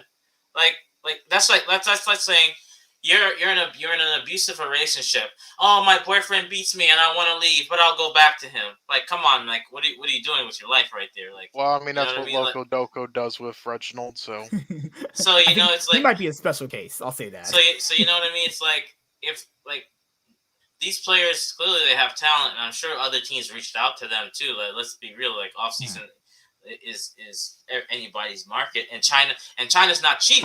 Like, Chinese players get at all. They get paid a lot. Like, they get paid a lot. So that's a new direction. I like it. I think that moving forward to get out, I like Bjergsen as a player. I agree with Matthew Torres. I think there can be a 3rd, 4th place. I don't think 1 or 2. That's out of the question. Well, I think that's always the case with TSM, though. I think they're always 3rd or 4th place at least with the rosters they build, and usually also because even if their rosters are bad, Bjergsen just has like this effect on them. But now it's different. This is the year where they're not going to have Bjergsen at all but anymore. Even then, though, I think it's built unlike like last year and the year before, I think it's built better than those two rosters. Here, So I'll say even this: without Pearson, Cloud9 and TSM have the same thing going in. They're using Chinese and Korean players, and it's going to be really hard for the rosters to find their footing. That's what a lot of people are assuming, right? It's going to be hard to find their footing amongst like playing here in NA, which is going to be a lot different than playing in Korea versus playing in the LPL as well. So, I mean, I wouldn't be surprised if TSM made like the lock-in finals. I wouldn't be surprised. You know, and if they win that, that's pretty cool. yeah, You know? I could actually see them being a dark horse to win it. Like I definitely don't see them winning spring or summer, but I could see them. I could see them winning lock-in because I feel like Cloud9 and Team Liquid, they're gonna take a bit to get going than people think, and not be good right off the bat as people think. And then I think 100 Thieves, like TSM, can take advantage of them with their fast play style. But then we also factor in. I got two hot takes. I got two hot takes. I think TL is gonna underperform, and if wait, just lock in or the whole year? Hold on. What? Why is my volume low? 1 second. You sound good to me. Hello. You sound great to us. Okay, better. It was on my headset. I think TL is gonna underperform. Because here's why. Bjergsen hasn't played for a year. Bwipo played jungle for a year. We saw an example of what happens when a player was in a one role and then go back. Perfect example, Perks.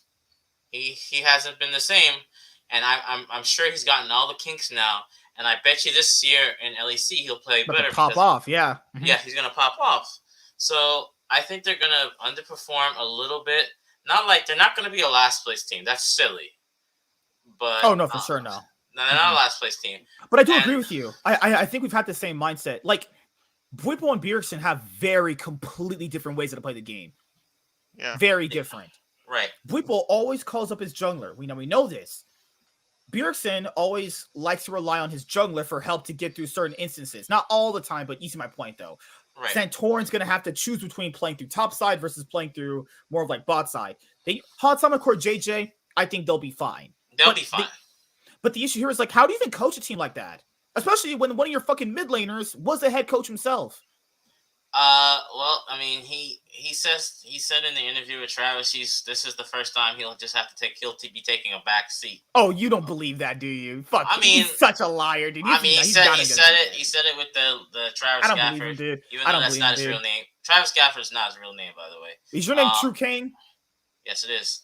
Okay. So, and the other hot take is if he doesn't perform, I don't see him staying on the summer split. For 100 Thieves? No. FBI is way better. Why do you hate Huhi so much, dude? He's not that good. To you? Okay. What did he do to you? Sean, where did let me ask you a question, right? If Core JJ was with FBI, do you think they get out of that group? Sorry. They might win one more game. I'll say that.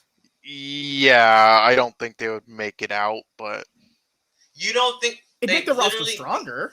They literally beat EDG. They literally beat. I think fuck me. I think it would have been a. I'm sorry. Is it possible to have like a 3-way tie in that group? They did in that group. They did it. No, I don't think you could because Team 1 were they're already perfect. Like they lost in one game. They lost the head-to-heads to SKT. That's why they couldn't have a 3-way tie. Yeah, that's why they ended up 3-3. Well, no, I'm just saying overall. I think it could have been ended in a 3-way tie there, if they had Core JJ.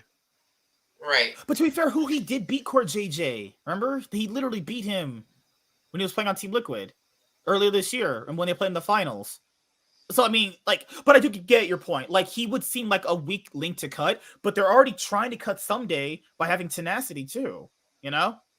It looks like they're already trying to make ways for roster changes, though, because most people probably know somebody's not going to last this year. I think they want to put in tenacity because he's, of course, an NA prospect, and that gives open up the import slot. So, but I believe Someday is a resident now at this point.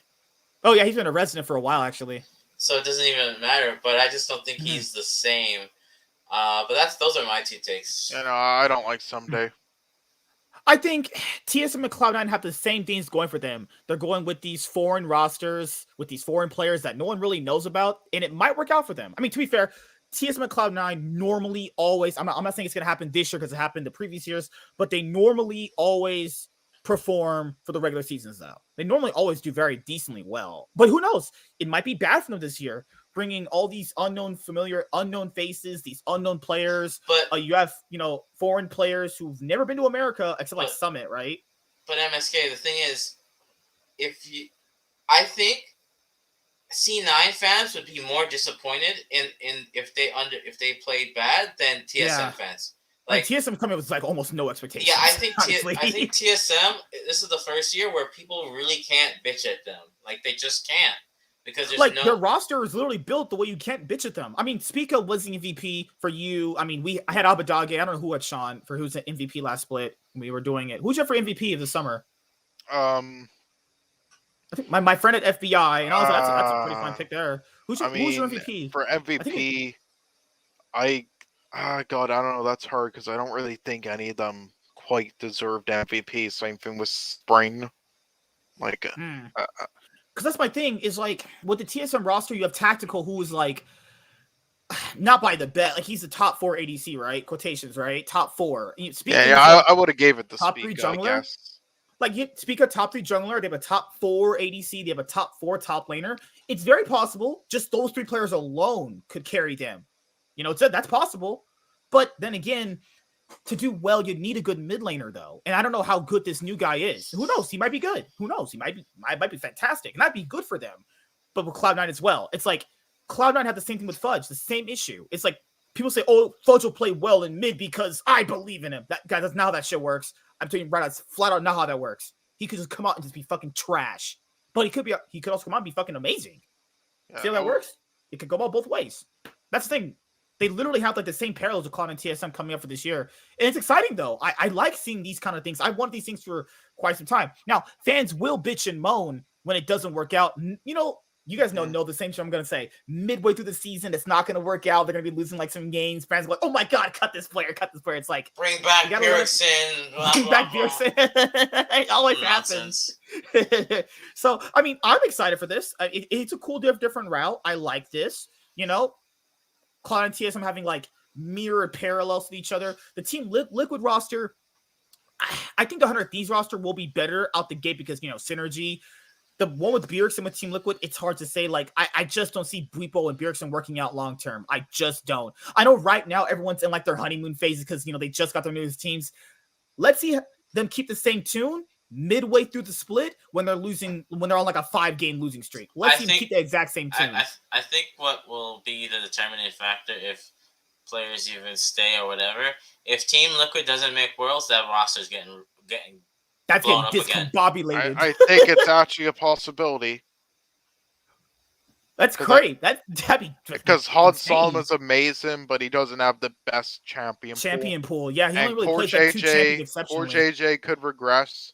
He regressed this year.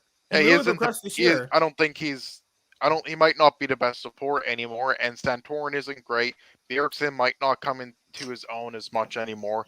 Yeah. And Bwipo obviously has some issues. He's a downgrade from Alfari. He's Captain Coin Flip. Captain Coin, sick. Yeah, he has like arguments and stuff, I brought this up last year. I was 100% right about it, and I'm going to be 100% right about this year. What actually will make or break Team Liquid won't be Bjergsen, Bwipo, Hansel, or JJ. What'll break them is Santorin. He's just not that good. He's not exceptional. He's just solid. He's just a solid jungler, And that's the thing, is a team like this needs a player like Sven Skaren, Closer, Blabber. You need a player like that. Chem-V. They should have just bought out Chem-V. Take a chance. Would have worked out so well. Like, I think their jungle position is so weak compared to the other players on the roster. I'm not saying you have to have a carry jungler. What I'm saying is like Santorin as a player doesn't really complement the roster strengths unless he plays completely supportive like he did when he was on FlyQuest with Power of Evil. Just can't believe they fucking kept Santorin over Chem-V. Listen, Sean, I wouldn't be surprised they make some moves during if they don't make like. I could easily see them having issues, getting a random roster move if they actually fail randomly in spring. or fucking summer, if they start having issues, because we know this happens we know this happens every year. Teams will have issues. They're not. They won't be impervious to issues. Me personally, I'm not a fan of super teams. Not many. Only super team that, and even if you want to call G2 a super team, they didn't win Worlds. They got. I think they got lucky at MSI. Single best of 5 this year. They got lucky at MSI, and they got lucky because remember that was a 5-game series they had with SKT, right? And the real finals, people said. The real finals. So like they got lucky at that MSI. So like, dude, but see, I wouldn't say that. I'll say it was pretty much after that series. I knew they were gonna win MSI because they beat Team Liquid. I was like, if Team Liquid maybe IG, I was like, okay, G2's gonna win if they beat fucking SKT. It's easy to predict at that point. Yeah. So to me, but like if we were like go through the history, what other outside of the G2 getting MSI. Getting to so what do you consider a super team? All 5 positions or like 3 of them? Like 3 positions or 5 all positions? 5 positions. All 5 positions. Jesus Christ. I couldn't say SKT because Wolf was always the weak link. I can never consider SKT because it was mostly Faker. The K2 roster team was supposed to be a super team, and that did not pan out at all. You know? I mean, it did pan out that one year, but unfortunately, they went up against IG, which of course, again, I hate the way Worlds format is because that's stupid. Because that was basically the finals right there too. But whatever. So that's just Matthew. Yeah, you said it right. Yeah, Bwipo problem isn't only coin flipping games. He brings drama to the rock. Yeah, like the way he carries himself, the way he interacts when he's happy versus when he's like mad is totally night and day different. I don't know. And Bjergsen's only the thing with Bjergsen, I'm not saying he's a bad player. It's more or less so he's been the man in TSM forever, right? Head coach, shot caller, literally everything.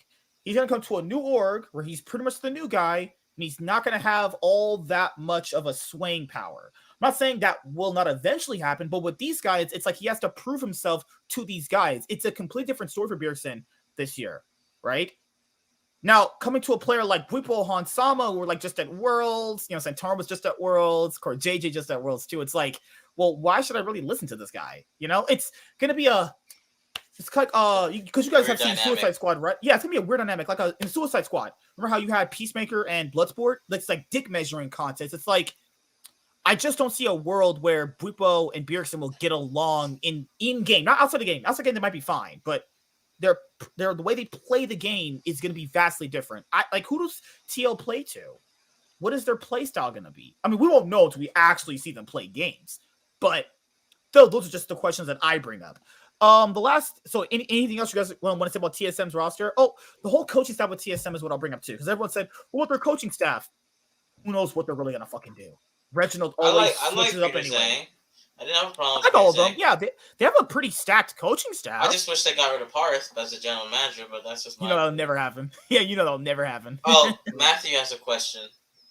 Matthew, what do you want to say? Do you think that Bjergsen is going to be TL's poster boy? Depending on how his contract goes. I mean, he signed for 2 years. But as you guys know, esports contracts are so fickle. That could always change. If he doesn't win a single title with them this year, he could be going to another team next year. I mean, he'll be one of them, like at least like this year, obviously, like with Perks and Cloud9. Like even in his announcement video, what did Bjergsen say? The reason why he went to Team Liquid because they won. That was literally the thing he kept saying in his video. Winning. Team Liquid kept winning. They kept winning. So we know this right now. If they don't win anything, he's going to leave them. That is not a doubt in my mind. All 5 of the players they got could be poster boys, but I'm saying out of all of them, no, the biggest one is still going to be Core JJ, obviously. Yeah. Let me go to the last thing to talk about for this video or the podcast, and then we'll be heading out of here. But we had a great show, actually. We had a great show. Here we go. Oh my God, not this. Here we go. Here's this right here. The thank you Jensen video finally has come out after that DoorDash ad plays. Thank God he left. Now he played for Cloud9 longer. Thank God. Oh, that's all you cared about, Sean? Jesus Christ, dude. Oh. Yep. That's all Sean cared about. I'm glad Sean cares about our players so much here. Yeah, I'm waiting for Cloud9 to release some those like 2017 and 8 throwback things with the custom name so I can get a Jensen biggest jersey thing I finally. decided when I first joined Team Liquid was actually just a change. I've been playing for a while now, and I had always played on the same team, so I thought, change would feel nice. It would be interesting, and it would be a challenge.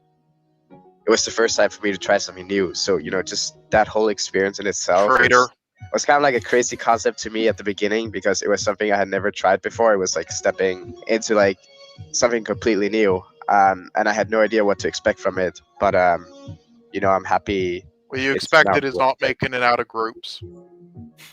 I think my best memory was probably just the whole first year on TL as a whole. Welcome to the grand final. That was a feel-good moment. Coming around Please from the get it over south. with his Sneaky title. has the ult. You've got to be ready for that one. Impact's going to get that out of him, but now they're looking to go even further. Jensen after Sneaky, and they've got the kill. Oh, they should have won that easily. But Team Liquid is too damn strong. Winning my first split, then making it to MSI finals.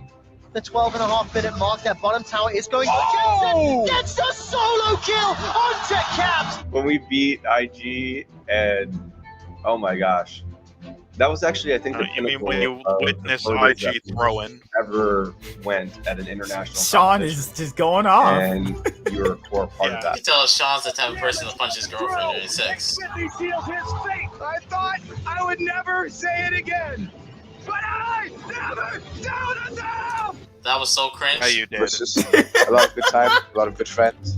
It's something I'll always cherish. It was the most successful year in my career. And then at the same time, in that year, I had the most most successful regrets is making about top how 4. Worlds went that year, because I truly felt like that roster was something unique, and I really, felt like I let the team down that Worlds. Doesn't quite die. Gets another knockup. Finally, one kill picked up. TV's so not it coming in wasn't as then. well. Barely alive and walking away is Barrel. The jump in. Can't find it. He goes down the lift. There's one kill. There's two. Jensen, you have contributed so much to this organization. You're a joy to work with. I've seen you mature over your time here at Team Liquid, and I just wish you the best of luck. So that's why we're kicking you for a war smid. Hey, now Cut the tape. Are we more? you know what they're basically doing? Hey, I know you just played really well at the most important fucking tournament all year long. Here's a guy that wasn't even playing during the year. God. I was saying, with teams like IG losing, I still say the other team beat them, even if teams like IG did throw more than the other team beat them. But in that case, no, that was 100% just IG throwing, no Team Liquid winning. It was literally just some watching. Your wall, right here, everyone's trying to funnel around behind it, and they all line up for the soldiers. Jensen demolishes them. But we got to look at the fight as the dunk comes across. Big damage in Jensen.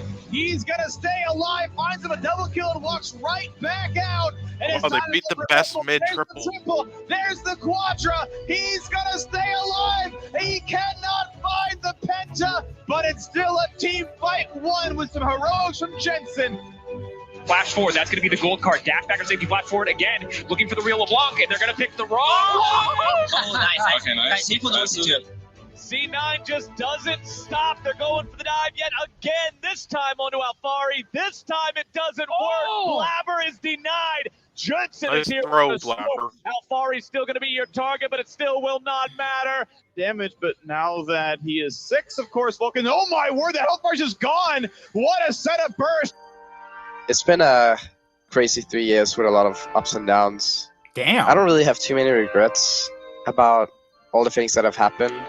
I'd say the biggest thing that sucks is we got so many second places towards the end, but it is what it is, and it's funny to say in Hey, they won locking tournament. Does that count? I'll keep going. hindsight now that No. it was not a good year when we got a lot of second places, but we all strive to win, and we weren't able to do it. Haven't actually had a real break from League of Legends before, so I think there's some personal stuff I want to get figured out, and then once we get close to the start of the new season, make it a priority to get back into LCS on a roster where I feel like I can make things happen and achieve what I want. CLG would be the best I'm spot just gonna for him. focus on Get the grinding fuck outta and here. making sure I'm in a No comfortable cap, spot it would be. where if a team They have needs me, potential, Honestly, they it'd just probably need be better mid. Dignitas. Look at Probably Jensen. be Dignitas. No, not Dignitas are trash. Honestly, like, I just don't want people to like think I'm getting washed up or anything. You know, like I feel like I Who's still the mid have for so much EG? more to prove and so much more I want to. So CLG What- has potential. Contracts, Luger, Poom, all great. All right, they just need a better mid. It was very depressing. We were joking about suicide. Sure though, they just need a better mid laner than dog shit who's the mid Palafox. for? Who's the mid for EG? Jojo Pion. Some guy that Peter Dunn wants to bring up, actually. They picked him over. They picked him and Danny over Jensen and Double And Double Lift. I mean, people always complain the LCS never tries on new players, so we'll see if it works out, man. We'll see. It will. They're cheap. Hits one, stuns in Burns the in AD trouble. carry. Burns a stopwatch. They're going to find the kill thanks to Jensen. It's a really cute kick there from Mayo. Run warp as well to get them out of there. Faker trying to make it happen. Just in time for the Razzle. This would be Baron if they could track down our Mayo. Tower's still up, though. And Run warp again, but they're all no, it happened. That didn't click it fast enough. 5 versus 4 now for the side of Clutch Gaming. Impact has not been able to contribute anything. He's already been killed off, but now Clutch Gaming will be cut to pieces. I could wrap this some talks back. Just Piglet actually wasn't that bad. That split. Finds the stun right into the heart of Genji. Ruler gets annihilated. Jensen needs a miracle. QE has to steal Baron. Somehow that seems so unlikely. At 2K, is it a possibility? They get it lower and lower, and the miracle happens. Oh, thank you pointless Baron guys steal. all for supporting Yay. me on my journey here in TL. I think it's been 3 years at this point. I had a really, really good time, and I appreciate all you guys for sticking by with me, and I hope you guys will continue to support me on my journey, even though he'll no longer be with Team Liquid. Thanks everyone for supporting us, and to my teammates, I love you guys. Bye, Jenny. So how much did Steve pay him to say that's the most successful year and not the year he made top 4? Shit. Hey, dude, I'll say this. I don't know what this. I mean, he made top 4 at MSI. It's better than what Beerson's ever did. Hey, listen, at least he got it over with, though, that, curse with the LCS trophy. So that was a good moment, a huge moment. To be fair, he did good, break a few but- curses. He got his first trophies, and he made the finals of an international event. I mean, all right, And, yes. and a semifinal. Yes, And it feels yeah. good, but, And more still not quarters better than than top 4. And more quarters than Bjergsen. Like, he's better than Bjergsen. I have no problem saying that as a TSM fan. He's better than Bjergsen. you know what's crazy, dude? If Beerson had the same success as Jensen did internationally, like, let's just say that what they had is flipped, people would be sucking Beerson's dick off from the back hard. Yeah. It's just because someone else did it over him, they want to downplay his shit. That's just so fucking cringe every single time. Yeah, well, LCS, no one fucking cares I about LCS. can't believe Jensen did not trophies. win an MVP trophy. That shows. Yeah, like, all the times he's carried Cloud9, he should have gotten an MVP. That's I should have crazy won that it he in never got like one. 2016 16 spring. summer or spring. Yeah, that's summer. fine too. Yeah, either one. Yeah, is just fine. one of those years, and he wasn't even in consideration, even though he should have won it. There were this year, Power of Evil should have gotten first place All Pro mid, but the media put Perks over. Like, wait, PoE played better. It's like, what the fuck? Like, oh my lord. I mean, PoE was more consistent. I don't know about and better looking. No. Okay. All right, and that's pretty much. I mean, Jensen will probably find a team. Let's be honest here. Like, a roster has to go bad in the LCS. Like, no, I'm not memeing when I say CLG. Like, I know CLG to meme and stuff, but it actually would work out well. Luger, Poom, But do you know what's crazy, dude? Imagine this. TSM says, "Thank you, Keondu. Welcome, Jensen." That'd be hilarious. But that would be hilarious, dude. That would be Mikyx tactical to be ADC. I think those players are going to give it a full year, personally. Yeah, like, I don't see TSM going to Jensen, though. I really don't, honestly. Like, seriously, why the fuck would they get Palafox? He's not gonna grow, and he's just shit. Like, who cares? Dude, we're saving those. We're saving those until the time comes closer. I have to branch out these for, like, content purposes for the rest of the month because there's just there's no reason to give Palafox another chance, all right? You have contracts who's a great young player, Luger a great young player, Poom a great young player. Jenkins, a solid young player. Just get a veteran, fantastic, like international successful player in Jensen. Just kick Palafox. It would Here's the actually last be a one. great roster. The biggest LEC roster ever seen. This was a Team Vitality YouTube channel. This is the shittiest ad I've ever seen. Yeah, that is. Yeah, that's just... like a. Go ahead, Sean. I don't know. I had nothing to say. Just I agree. Fuck. And just are false saying that. Look at this. Fucking techno shit.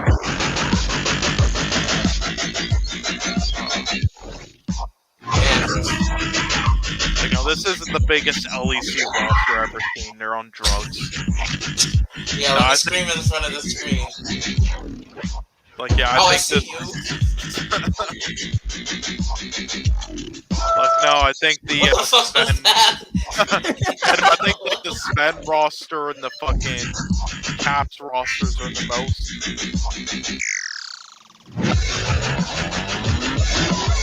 Perks did it again. Yeah, what a garbage fucking ad.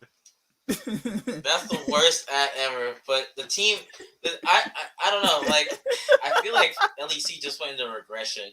What's up, Kofta? How you doing, man? Hey, Kofta. I just felt like that. I think the LEC regressed, but I'm not sure. We'll just have to see how. Dude, you know what the LEC always does? They always just try pull to off a G2. Dude, this is the thing. Say Perks pulled off a G2.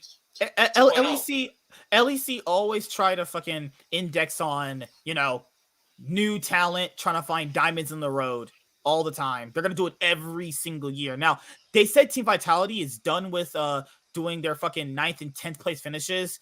Now, every single, they've never, okay, so the first year they came into the EU LCS was in 2016. Yeah, they got top 5 that one split because they lost to Fnatic in the playoffs. And in 2018 was their most successful year. They finished 4th and 3rd, and they got to Worlds, and that's it. Yeah, I thought they finished second one of those times. Now they finished 3rd. They finished 4th in that year because they lost the 3rd place match, and then they finished 3rd. They got 2nd seed, so they had to get 2nd. But also overall when the split was over. But yeah, during one of the regular seasons, they had a bye. They got 2nd place, but they lost to Schalke. So to me, their most successful year has always been 2018 by far. That's probably not without debate. And they've finished outside of that year, they've had pretty much bottom tier finishes with shitty rosters all the time. So hopefully that's done, because if you're bringing in Perks, he's not going to want a shitty roster, right? Right. And why do they have Jacktroll on their LFL team? What the fuck? Oh, good lord. Anyway, let's see. Where did Vitality finish? Okay, no, only 3rd. Okay. Yeah. Their most successful year has always been 2018. So, and it's been rumored they have a load of money. So I should not see them in the bottom standings anymore after this. That's because of their FPS games. They have Vitality. They do really well outside of League. Yeah, Vitality's pretty popular outside of League. Actually, yeah, a lot of people know them. So I got to get one of their jerseys too. Another one, actually. So my expectation is they should at least get 2nd. Lowest is 3rd. Top 3. Yeah, lowest 3rd. They should get top 3. But are they going to run into the same situation like Origin, where you had no, Nuked Up I think Nuked Up has been on decline for. I don't know. It's so hard to say, man, because they have so many weird wild cards where it could really pan out for them, or it could just be the dog shit, Yeah, we'll see. Alfari, arguably probably best top laner in EU, because the top laners in EU are shitty. Gen X. I like Gen X. So Gen X, Broken Blade, Alfari, right? Top 4. So he's about a top 4 top laner. I think Finn might have. I think Finn might. They have Selfmade, but Selfmade is king coin flip like Bwipo was, So I don't know how you rank that guy. Perks is probably the middle of the pack mid laner right now based on his current performance. Karzi, middle of the pack AD carry based off current performance, and you also have Lebrov, middle of pack support, underrated support based off his recent performance. Technically, they have a super team, but it's based off recent performances, they have a middle of pack team. I hope their roster gets fucking 3rd place. I feel bad for Rogue and Mad Lions because I could easily see them being a 6th, 7th place team with the core pieces they lost. Oof. And maybe Mad Lions more because Rogue still has Larson and Odomwamne and Trimby, right? Right. They still have something. Mad Lions lost Humanoid. Humanoid was a key part of how Mad Lions were successful. They're about to be feeling. I wouldn't be surprised if Mad Lions lost their first 4 games in a row without Humanoid. I wouldn't be surprised at all, actually. Australis, let's go. Oh yeah, Kabe, dude. Kabe and Promiscu bot lane. How does Promiscu? Okay, let me get this straight, right? Promiscu, Australis could easily get Mikyx, but they keep Promiscu. Factor this in. Because Promiscu is in the LEC and not Reckless. Yeah. Listen. Has does Mikyx have? Oh wait, he does. Never mind. I was about to make a joke about his MSI ring, but never mind. Hey man, Promiscu won an MSI. Yeah, Mikyx did. Exactly. I was gonna make the joke, but I forgot Mikyx was on that. He's so hey man, so you guys want to go over what the comments were like for the Team Vitality video that was kind of fucking terrible? Yes, please. Right, this guy says, "Well, I'm a Vitality fan now." That's what he said. Oh, this guy. He's one of these bandwagon motherfuckers out here. Here, let me type it up. Does anybody else forget that Jarnam was on that 2018 G2 roster? Fucking Jarnam's shitty ass 80 carry ever, dude. I keep forgetting he was actually on that team that made semis. That was the first year that won no titles. Oh, there's some Taco Talk by Destroyer. What's Taco Talk? Wait, no. Oh, we go down. Right here. Vitality really wants to win. No fucking shit, Sherlock. What the hell? By the way, anyone know where did Vitality get their money from? Everyone knows that those players aren't cheap. Why don't you stop fucking worrying about where they're... What? Why do you care? Are you putting in the money in? Why do you care? Are you buying the players? Like, get the fuck out of here. Biggest, it's not even the most talented roster LEC has ever seen. I mean, okay.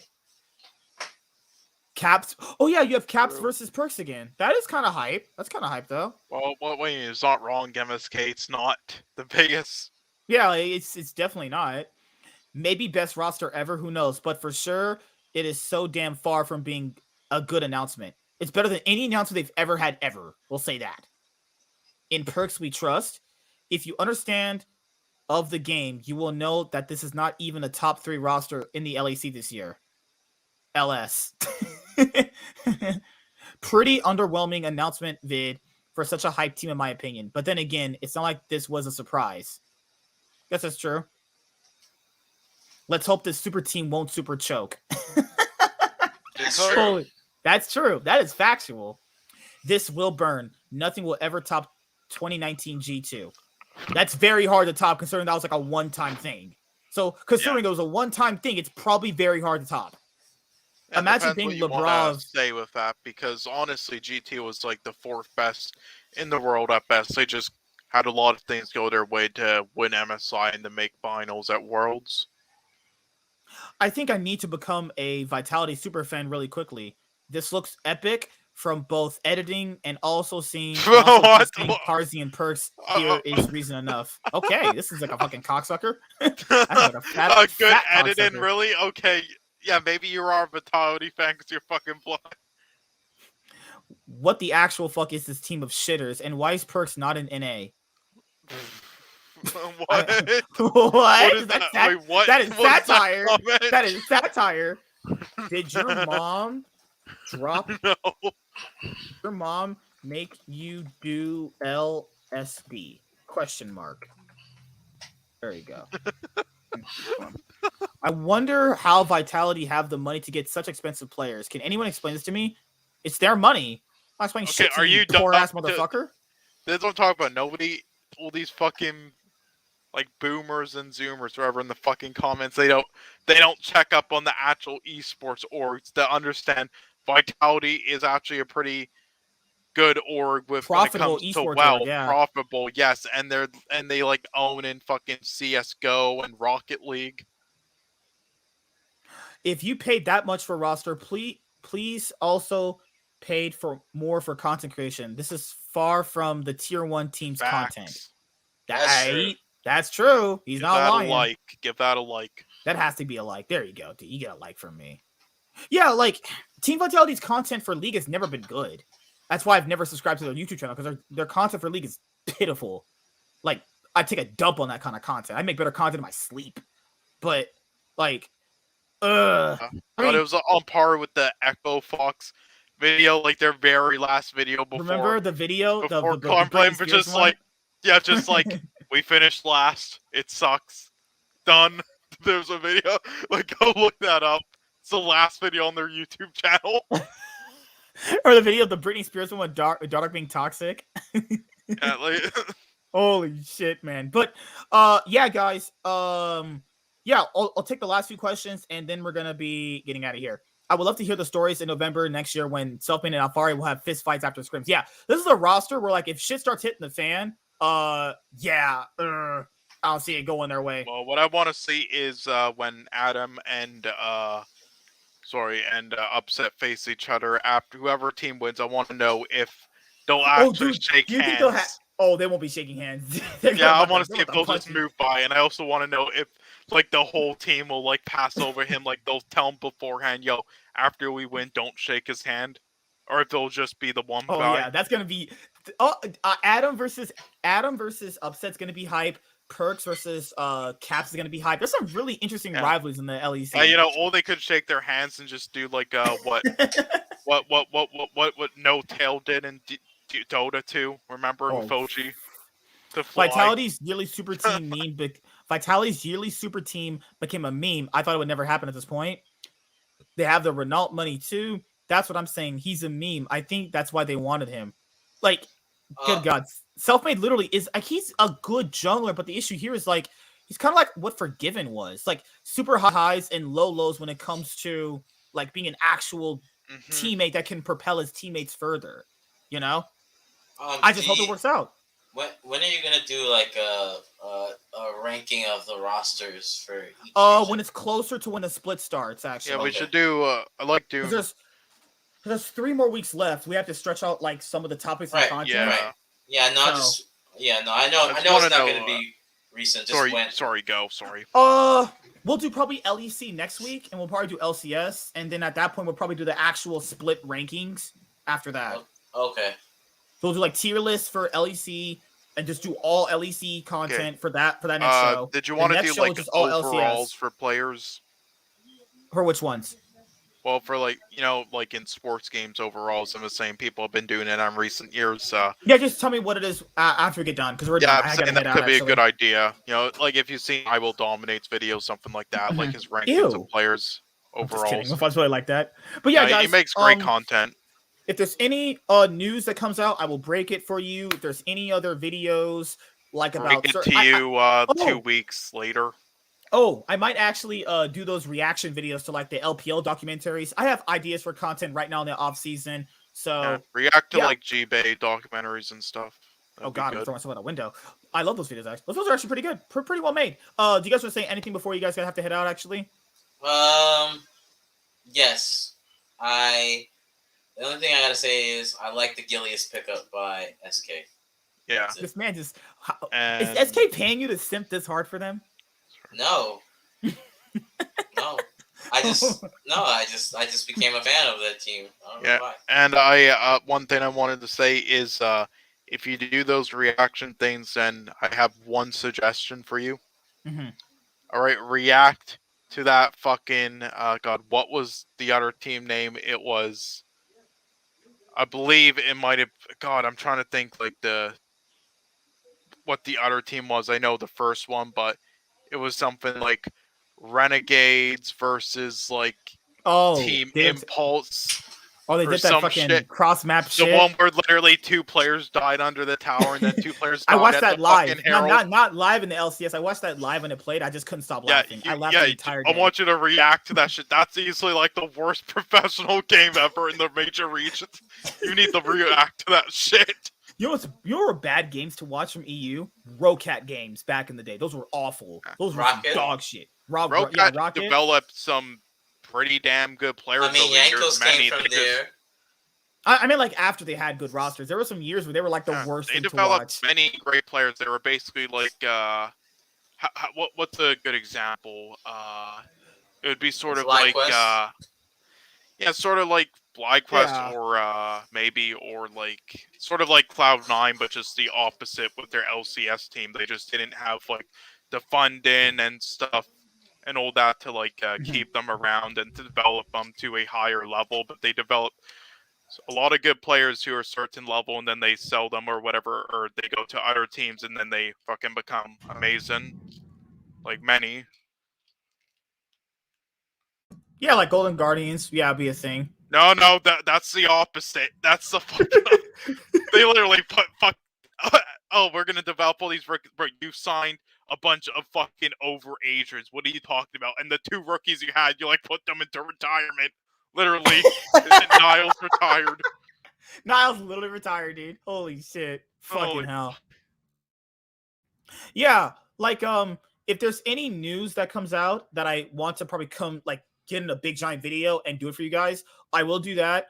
I'll probably be doing like reaction videos to like the team content, and that's the best thing I can really do right now before we have the season start. I mean, you know. I mean, I'll DM you about the overall idea. I think it could be fun. The only thing I could say would be I know the Kespa Cup is happening, and then soon the Demacia Cup is happening. So if you want to cover that stuff, I mean, does it start in January or does it start in late December? The LEC I know for sure starts in January. They confirmed it's like the 14th of January or something like that. The lock-in starts, I think, like maybe a couple days out, like a week later. Well, does the Kespa Cup start in December? Or does it start in January? Oh, no, Kespa Cup starts today. Today. Today. Oh. Oh. Yeah. Okay. Yeah. So we'll have some League of Legends stuff to watch. Okay, let's just watch the Kespa Cup then and see what's going on there. You know, that'd be kind of cool to watch. I'm all down to watching content. I mean, I have that on Nivea highlights channel. Sometimes it has the VCS. They're playing their winter thing right now. I haven't been watching it, but some people said it was good. I'm like, okay. All right, guys. I need to find a fucking co-stream for that. That's the one region I can't find co-streams for VCS. All right, guys, that's it. If there's any other like big news, I will definitely give it to you guys. All right, if you guys are watching this on the replay, make sure to subscribe, like, comment, as Paul says, do all that fun stuff. See you guys later. Goodbye, and have a great day. Don't be black. Okay, this guy's gonna get me canceled. All right, guys, goodbye.